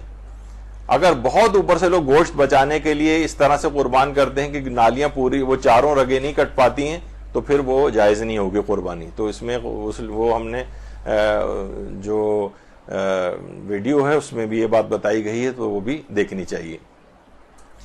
قبلے سے کتنا منحرف ہونا چاہیے, کتنا چل جائے گا؟ بھائی قبلہ رخ جانور اس کی جو مقام ذبح ہے خاص طور پہ وہ قبلہ رخ جو ہے وہ ہونا چاہیے. اور اگر معلوم ہے کہ یہی قبلہ ہے تو تھوڑا سا بھی انحراف, آقا سیستانی جو ہے جب ہم نے قبلے کے جو مسائل لیے تھے تو اس میں بھی یہ بات آئی تھی کہ تھوڑا سا بھی انحراف, جب پتہ چل جائے کہ بس صحیح قبلہ یہ ہے تو تھوڑا سا بھی منحرف ہونا اس سے صحیح نہیں. تو البتہ یہ جو ہے جانور کے لحاظ سے جو قربانی کر رہا ہے اس کے لیے قبلہ رخ ہونا واجب نہیں. یعنی جو قربانی کر رہا ہے وہ کسی بھی طرح سے بیٹھ کے قربانی کر سکتا ہے, چاہے وہ قبلہ رخ ہو, پشت پا قبلہ ہو, کیسا بھی ہو. لیکن بس جو جانور ہے وہ قبلہ رخ ہونا چاہیے, اور اس میں بھی پورا جانور نہیں بلکہ اس کی گردن اور وہ جو جہاں پر وہ چھری چلائی جا رہی ہے منہر جس کو کہتے ہیں وہ, اور سینہ اور پیٹ وغیرہ کا جو حصہ ہے وہ قبلہ رخ اس انداز سے ہو. اور کوئی بھی ایسا طریقہ کار اختیار کرنا کہ جس سے جانور کو اذیت ہو وہ صحیح نہیں. وہ بہت سے لوگ بڑے عجیب و غریب طریقے سے بھی جانور کو ذبح یوٹیوب وغیرہ کے اوپر جو ویڈیوز دیکھتے ہیں تو وہ اس میں سارے اناڑی ٹائپ کے جو برساتی قصائی ہیں وہ سب نکل آتے ہیں, کیونکہ تو ان کو آتا تو ہے نہیں وہ چیز, بس وہ کمائی کے لیے لوگ نکل آتے ہیں. اچھا, اب قربانی کا جو جانور ہے اس میں جو پہلا جب جیسی جانور کو قربان کرتے ہیں تو جو خون باہر نکلتا ہے، معمولاً جتنا خون باہر نکلتا ہے وہ سب نجس ہوتا ہے معمولاً قربانی کے وقت جو خون، اور پھر جو خون جسم کے اندر رہ جاتا ہے معمول کے مطابق خون نکلنے کے بعد جو جسم میں خون رہ جائے گا اسے پاک شمار کیا جاتا ہے. لیکن پاک ہونے کے معنی یہ نہیں کہ اسے کھا بھی سکتے ہیں، یعنی اگر ظاہر بظاہر واضح آنکھوں سے نظر بھی آ رہا ہے کہ یہ خون ہے تو اس کو نکال کے ایک طرف کر دینا چاہیے، لیکن وہ پاک ہے، اسے کھانا وانا نجیس نہیں ہوگا. لیکن اگر وہ اسی کے اندر ہم نے اچھی طرح سے دھویا اور اس کے بعد بہرحال خون ہم کھانا وانا پک گیا تو اگر کچھ ہلکا پھلکا سا کچھ رہ بھی گیا ہوگا اندر پوری دھونے کے بعد تو بہرحال وہ گھل مل کے سب ختم ہو جاتا ہے تو وہ جائز ہے اور وہ پورا ہی کھانا کھا سکتے ہیں. لیکن معمولاً جتنا خون نکلتا ہے، اس وجہ سے بتانا ضروری ہے کہ عام طور پہ پاؤں میں بچے بھی جاتے ہیں اور بڑے بھی، اور پاؤں میں تھوڑا بہت ان کے چپلوں میں خون لگ جاتا ہے، وہ اندر لے آتے ہیں گھروں میں تو وہ سب جگہ نجس ہو جائے گی. معمولاً جتنا خون ذبح کے وقت نکلتا ہے وہ نجس ہے. جسم میں البتہ جو اس کے بعد خون رہ جاتا ہے اس کو پاک سمجھا جاتا ہے. فرماتے ہیں ذبح شرعی کے بعد حیوان کے بدن میں باقی رہنے والا خون پاک ہے، لیکن جو باہر نکل گیا ہے وہ نجس ہے، وہ پاؤں میں لگ جائے تو اسے پاک کرنا ہے. اچھا، غیر حاجی کے لیے جو حج کر رہا ہو اس کے لیے جو مینا میں اس کے لیے 4 دن کی قربانی مستحب ہے، لیکن غیر حاجی کے لیے اس کے لیے جائز ہے کہ وہ 3 دن قربانی کر سکتا ہے. لیکن احتیاط اور افضل یہ ہے کہ پہلے ہی دن یعنی 10 ذی الحجہ کے روز ہی وہ قربانی کرے، لیکن وہ 11 اور 12 کو بھی کر سکتا ہے. اچھا عید کے 3 دن کی جو راتیں ہیں ان میں بھی قربانی کی غلط فہمی. لوگ کہتے ہیں کہ بھئی دن میں تو قصائی نہیں مل رہا، رات میں البتہ قصائی مل رہے ہیں، تو وہ 3 دن چل ہی تو رہے ہیں ابھی ہمارے جس میں قربانی جائز ہے. وہ دن میں قربانی کا مسئلہ ہے. آغا سیستانی نے کہا ہے کہ احتیاط واجب یہ ہے الاحوط وجوباً عدم الذبح فی اللیل مطلقاً حتی اللیالی المتوسطات، یعنی فرماتے ہیں احتیاط واجب یہ ہے کہ رات کے وقت مطلق طور پر جانور کو ذبح نہ کیا جائے. حتی اللیالی المتوسطات یعنی وہ جو 10 سے 11 والی شب، 11 سے 12 والی جو شب، اس طرح سے کر کے جو 3 راتیں اس کی جو اس کے درمیان میں جو یہ شبیں آ رہی ہیں 2 شبیں، تو اس میں فرماتے ہیں کہ جو درمیانی ان میں رات کے وقت احتیاط واجب ہے کہ قربانی نہ کی جائے. رات کے وقت لوگ چاہے آپ کو سستا والا قصائی مل رہا ہو، چاہے آسانی ہو رہی ہو اس کے اندر، تو فرماتے ہیں نہیں رات کو نہیں، ڈے ٹائم. کیونکہ دیکھیے ایک تو ہوتا ہے یوم اور ایک ہوتا ہے نہار. یوم کہتے ہیں 24 آورس والا دن، اور ایک ہوتا ہے نہار ڈے لائٹ والا دن. جب یہ نہار سے نہاری نکلا ہے یعنی وہ کھانا جو کہ صبح کے وقت کھایا جاتا ہے، یعنی جس میں ڈے لائٹ ہوتی ہے. تو ڈے لائٹ والا جو ہے دن ہے یعنی غروب سے پہلے یعنی چاہے وہ اگلے دن بھی آپ کریں تو دن میں غروب سے پہلے قربانی ہو. اور ویسے بھی الگ سے بھی قربانی کے لیے جو عام قربانی چاہے وہ بقرعید کی قربانی نہ بھی ہو، رات کے وقت قربانی کرنا مکروہ سمجھا گیا ہے. یعنی جانور ویسے ہی جو ذبح عام طور پہ ہوتے ہیں چاہے عید کی قربانی نہ بھی ہو وہ مکروہ ہے. اور یہ عید کی قربانی میں تو احتیاط واجب یہ ہے کہ یہ عید کی قربانی ورنہ شمار نہیں ہوگی اگر رات کے وقت آپ نے جانور قربان کیا. اور شب 10 ذی الحجہ تو قربان ہو ہی نہیں سکتا، وہ تو پھر پوری قربانی ہی اس لحاظ سے بیکار ہو جائے گی. یعنی آغا سیستانی سے پوچھا کہ رات میں جانور ذبح کرنا یا عام دنوں میں جمعے کے روز ذبح کرنا کیسا ہے؟ تو جواب دیا اگر کوئی مجبوری یا ضرورت نہ ہو تو رات کو یا جمعے کے دن زوال سے پہلے جانور کا ذبح کرنا مکروہ ہے. جمعے کے دن زوال سے پہلے بھی جانور کا ذبح کرنا مکروہ ہے. اچھا اب قربانی کے دیکھیے جانور کون کون سے دماغ میں ظاہر ہے وہی ہمارے آتا ہے، گائے، بھینس، بھیڑ، بکری وغیرہ، وہ تو اپنی جگہ پر ہے. ایک سوال پوچھا گیا ہے کہ کیا بقرعید کی مستحب قربانی میں ہرن کی قربانی کر سکتے ہیں؟ کیونکہ بہت سارے لوگ اس طرح کے آج کل ہوتا ہے کہ جناب اب فلاں آرگنائزیشن جو ہے وہ شتر مرغ کی قربانی کر کے لوگوں کو گوشت کھلا رہی. وہ جائز ہے شتر مرغ، لیکن وہ کھانا جائز ہے، لیکن شتر مرغ بقرعید کی قربانی میں کافی نہیں ہے، یعنی کہ بقرعید کی قربانی کا ثواب نہیں ملے گا. ہرن اگر آپ قربان کریں گے، ہرن جائز ہے ذبح کرنا اور وہ حلال بھی سمجھا جائے گا، لیکن بقرعید کی قربانی کا ثواب نہیں ملے گا، ہرن نہیں قربان کر سکتے. اسی طریقے سے بھینس کی قربانی، بھینس کی قربانی کو بھی تمام علماء نے کہا ہے کہ یعنی آقا سیستانی نے فرمایا جو شخص حج نہ کر رہا اس کے لیے عید قربان پر بھینس کی قربانی بھی بالکل جائز ہے. اور علماء اہل سنت بھی جاموس کہتے ہیں اس کو عربی میں, جاموس کی قربانی یعنی بھینس کی قربانی یہ بالکل جائز سمجھی جاتی ہے, تو اس میں کوئی حرج نہیں ہے. اور یہ عام طور پر گائے اور ان کی نسبت سستی بھی مل جاتی ہے. اگر کسی کے پاس پیسوں کا کوئی مسئلہ ہے تو وہ بھینس کی قربانی بھی کر سکتا ہے. لوگ کہتے ہیں کہ بھئی آج کل تو وہ لمپی جو ہے وہ آ گئے ہیں بہت سارے, ان کے وہ گول گول اس کے اوپر بنے ہوتے ہیں, تو ان کو بھی ازرائے مذاق یہی کہا جاتا ہے کہ اس کے کوفتے بنائے جا سکتے ہیں بعد میں. بہرحال تو جو شخص حج نہ کر رہا ہو اس کے لیے عید قربان پر بھینس کی قربانی کرنا بھی بالکل جائز ہے, اور اس کی میں کوئی ممانعت نہیں ہے. ہمارے برادران اہل سنت بھی اس کو جائز ہی سمجھتے ہیں. البتہ بہت سے لوگ کہتے ہیں بھئی یہ زرافہ جو ہے کیسی معلومات کے لیے ہے یہ بات کہ زرافہ بھی تو اونٹی کی طرح کی ایک چیز ہے. آقا سیستانی کے نزدیک تو زرافہ احتیاط واجب کی بنا پر زرافے کا گوشت کھانے سے بھی اجتناب کرنا چاہیے.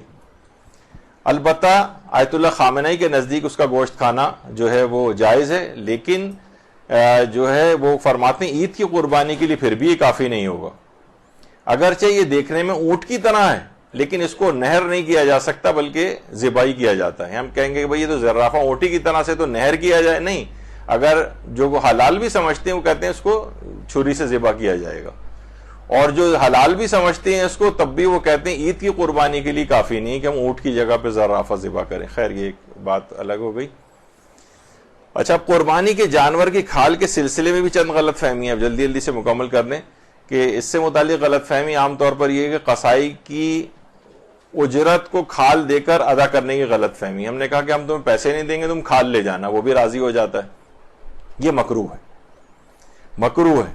قربانی کی کھال اجرت کے طور پر قصائی کو دینا یہ مکروہ ہے, اور زیادہ بہتر اس میں یہ ہے کہ وہ مستحب یہ کہ قربانی کی کھال صدقہ کر دی جائے, صدقہ کر دی جائے. اب صدقے کے طور پر بھی اس کو قصائی کو دے سکتے ہیں, کسی اور کو بھی دے سکتے ہیں, کسی آرگنائزیشن کو بھی دے سکتے ہیں, مستحب یہ ہے. لیکن اچھا ایک اور بھی چیز ہے کہ قربانی کے جانور کی کھال کے بدلے اپنے گھر کے لیے سامان خریدنا بھی جائز ہے. مثلا ہم کہیں کہ بھئی آج کل کھال بڑی اچھی بک رہی ہے, تو لوگ کہیں گے یہ کیا بات ہوئی بھئی, قربانی کا جب آپ نے کر دیا تو کھال کو بھی آپ کو صدقہ کرنا چاہیے, دے دینی چاہیے. نہیں, یہ بالکل جائز ہے. حدیثوں میں الگ سے بات آئی ہے کہ اگر قربانی کی جانور کو کی کھال کو بیچ کر اپنے گھر کا سامان کوئی خریدنا چاہے تو اس کی بھی اجازت ہے اس کو, اس میں کوئی اس میں حرج نہیں.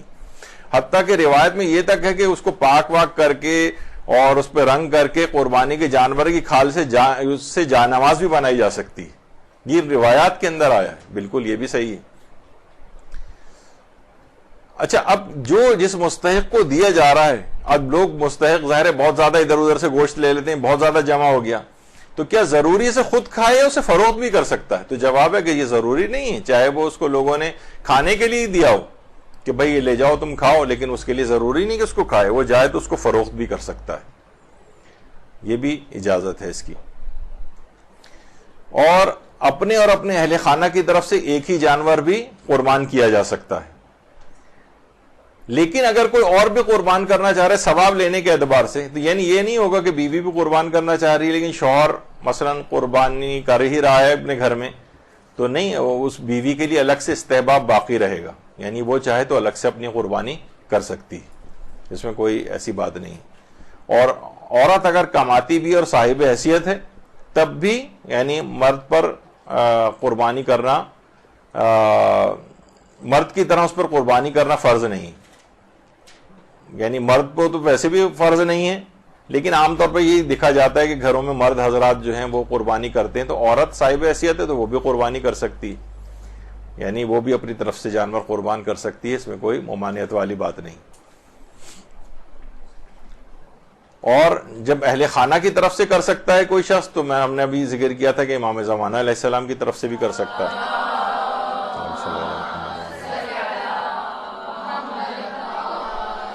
اور رسول اللہ تو امت کی طرف سے بھی جانور قربان کرتے تھے. ذبح کیا ہوتی ہے, دعا پڑھتے ہیں, اے اللہ اس قربانی کو قبول فرما محمد صلی اللہ علیہ وآلہ وسلم کی طرف سے اور آل محمد کی طرف سے اور امت محمد کی طرف سے. درود بھیجیے محمد صلی اللہ علیہ وسلم. تو کوئی قربانی کرنے کے بعد سارا ثواب بھی پورے مومنین کے لیے جو ہے وہ ہدیہ کر سکتا ہے، اس میں بھی کوئی ممانعت والی بات نہیں۔ اب کسی مرحوم کے لیے قربانی کرنا، اس میں آقا سستانی نے فرمایا کہ رجائے مطلوبیت کی نیت سے، اس میں مستحب کی نیت نہ کرے کسی مرحوم کے لیے، بلکہ رجائے مطلوبیت کی نیت سے امید ثواب میں وہ مرنے والے کی طرف سے بھی جانور قربان کر سکتا ہے۔ ذبح کرنے میں عورت بھی جانور ذبح کر سکتی ہے، اور نابالغ بچہ اگر وہ ممیز اور سمجھدار ہے اور صحیح طرح سے ذبح کر سکتا ہے تو وہ بھی جانور قربان کر سکتا ہے۔ ضروری نہیں کہ لوگ کہیں کہ بھئی مرد ہی کو جانور قربان کرنا ضروری ہے، نہیں، عورت بھی قربان کر سکتی ہے، سمجھدار بچے کی قربانی وہ بھی بالکل جائز ہے۔ اور وہ جو آپ نے سنی لیا تھا کہ قربانی کرنے والے کے لیے بال و ناخن 10 روز تک نہ کٹوانے کی جو غلط فہمی ہے، وہ ہماری فقہ میں اس طرح سے نہیں ہے۔ اور آقا سستانی نے اس سے جب یہ سوال پوچھا گیا تو انہوں نے کہا نہیں، ایسا کچھ کرنا واجب نہیں کہ وہ جب تک قربانی نہ ہو جائے وہ اپنے بالوں اور ناخنوں کو نہ کاٹے قربانی کرنے والا، ایسا کوئی حکم ہمارے ہاں موجود نہیں۔ اس کی تفصیل میں نے البتہ وہ اس میں ناخنوں والے درس کے اندر بتائی تھی کہ اپنے بال بڑھانا، حاجی حج و حج کے لیے جا رہا ہے وہ ماہ ذی قعدہ سے اپنے بال بڑھائے گا، اور جو عمرے پہ جا رہا ہے وہ 1 مہینے سے اپنے بالوں کو بڑھائے گا، اس میں بھی ناخن بڑھانے والا بہرحال مسئلہ نہیں تھا۔ کوئی بیرون ملک مقیم ہو تو ضروری نہیں کہ وہیں پر قربانی کرے، وہ اس کے پیسے اپنے ملک وطن بھجوا سکتا ہے اور وہ اپنے وطن میں قربانی کر لے، تو یہ بھی بالکل ٹھیک ہے۔ کوئی ممانعت نہیں ہے کہ جس کو قربانی کی جا رہی ہے اس کو سامنے ہی اپنے جانور کو ذبح کروائے، ایسا کوئی فقہی حکم نہیں ہے۔ ایک کانسیپٹ لوگوں کے دماغ میں آیا کہ قربانی کے جانور کے جو سری پائے ہیں وہ یہ کھانا مکروہ ہے، ایسا بھی کوئی مسئلہ نہیں، اس میں کوئی ممانعت نہیں ہے۔ قربانی کرنے والا اپنی قربانی کے جانور کے سرے پائے بھی کھا سکتا ہے، اس میں کوئی کراہیت بھی نہیں۔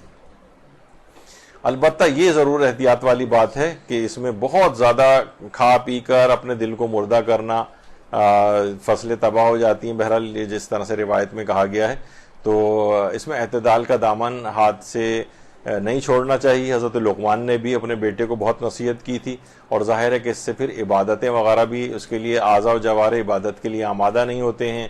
شکم سیری کرنے سے زبان حکمت بھی پیدا نہیں ہوتی، عبادت کرنے میں دشواری پیدا ہوتی ہے، تو اس لحاظ سے اس کی بھی ممانعت آئی ہے۔ زیادہ کھانے پینے والے شخص کا دل بھی سخت ہو جاتا ہے، عقل پر بھی اس کے برا اثر پڑتا ہے۔ تو بہرحال یہاں پر ہم اپنی گفتگو روکتے ہیں، اور اس مبارکباد کے ساتھ کہ آپ سب لوگوں کو بھی عید الاضحیٰ کی پیشگی مبارکباد۔ اس کے بعد تو کلاسز آف آپ کی ہو جائیں گی، اور عید کے بعد آپ لوگوں سے ملاقات ہوگی۔ تو یہ تمام چیزیں جتنے بھی آپ نے سنے احکامات اپنے گھر کے مردوں تک بھی پہنچائیں، تاکہ اس میں بھی جو ان کی غلط فہمیاں ہیں وہ غلط فہمیاں دور ہوں۔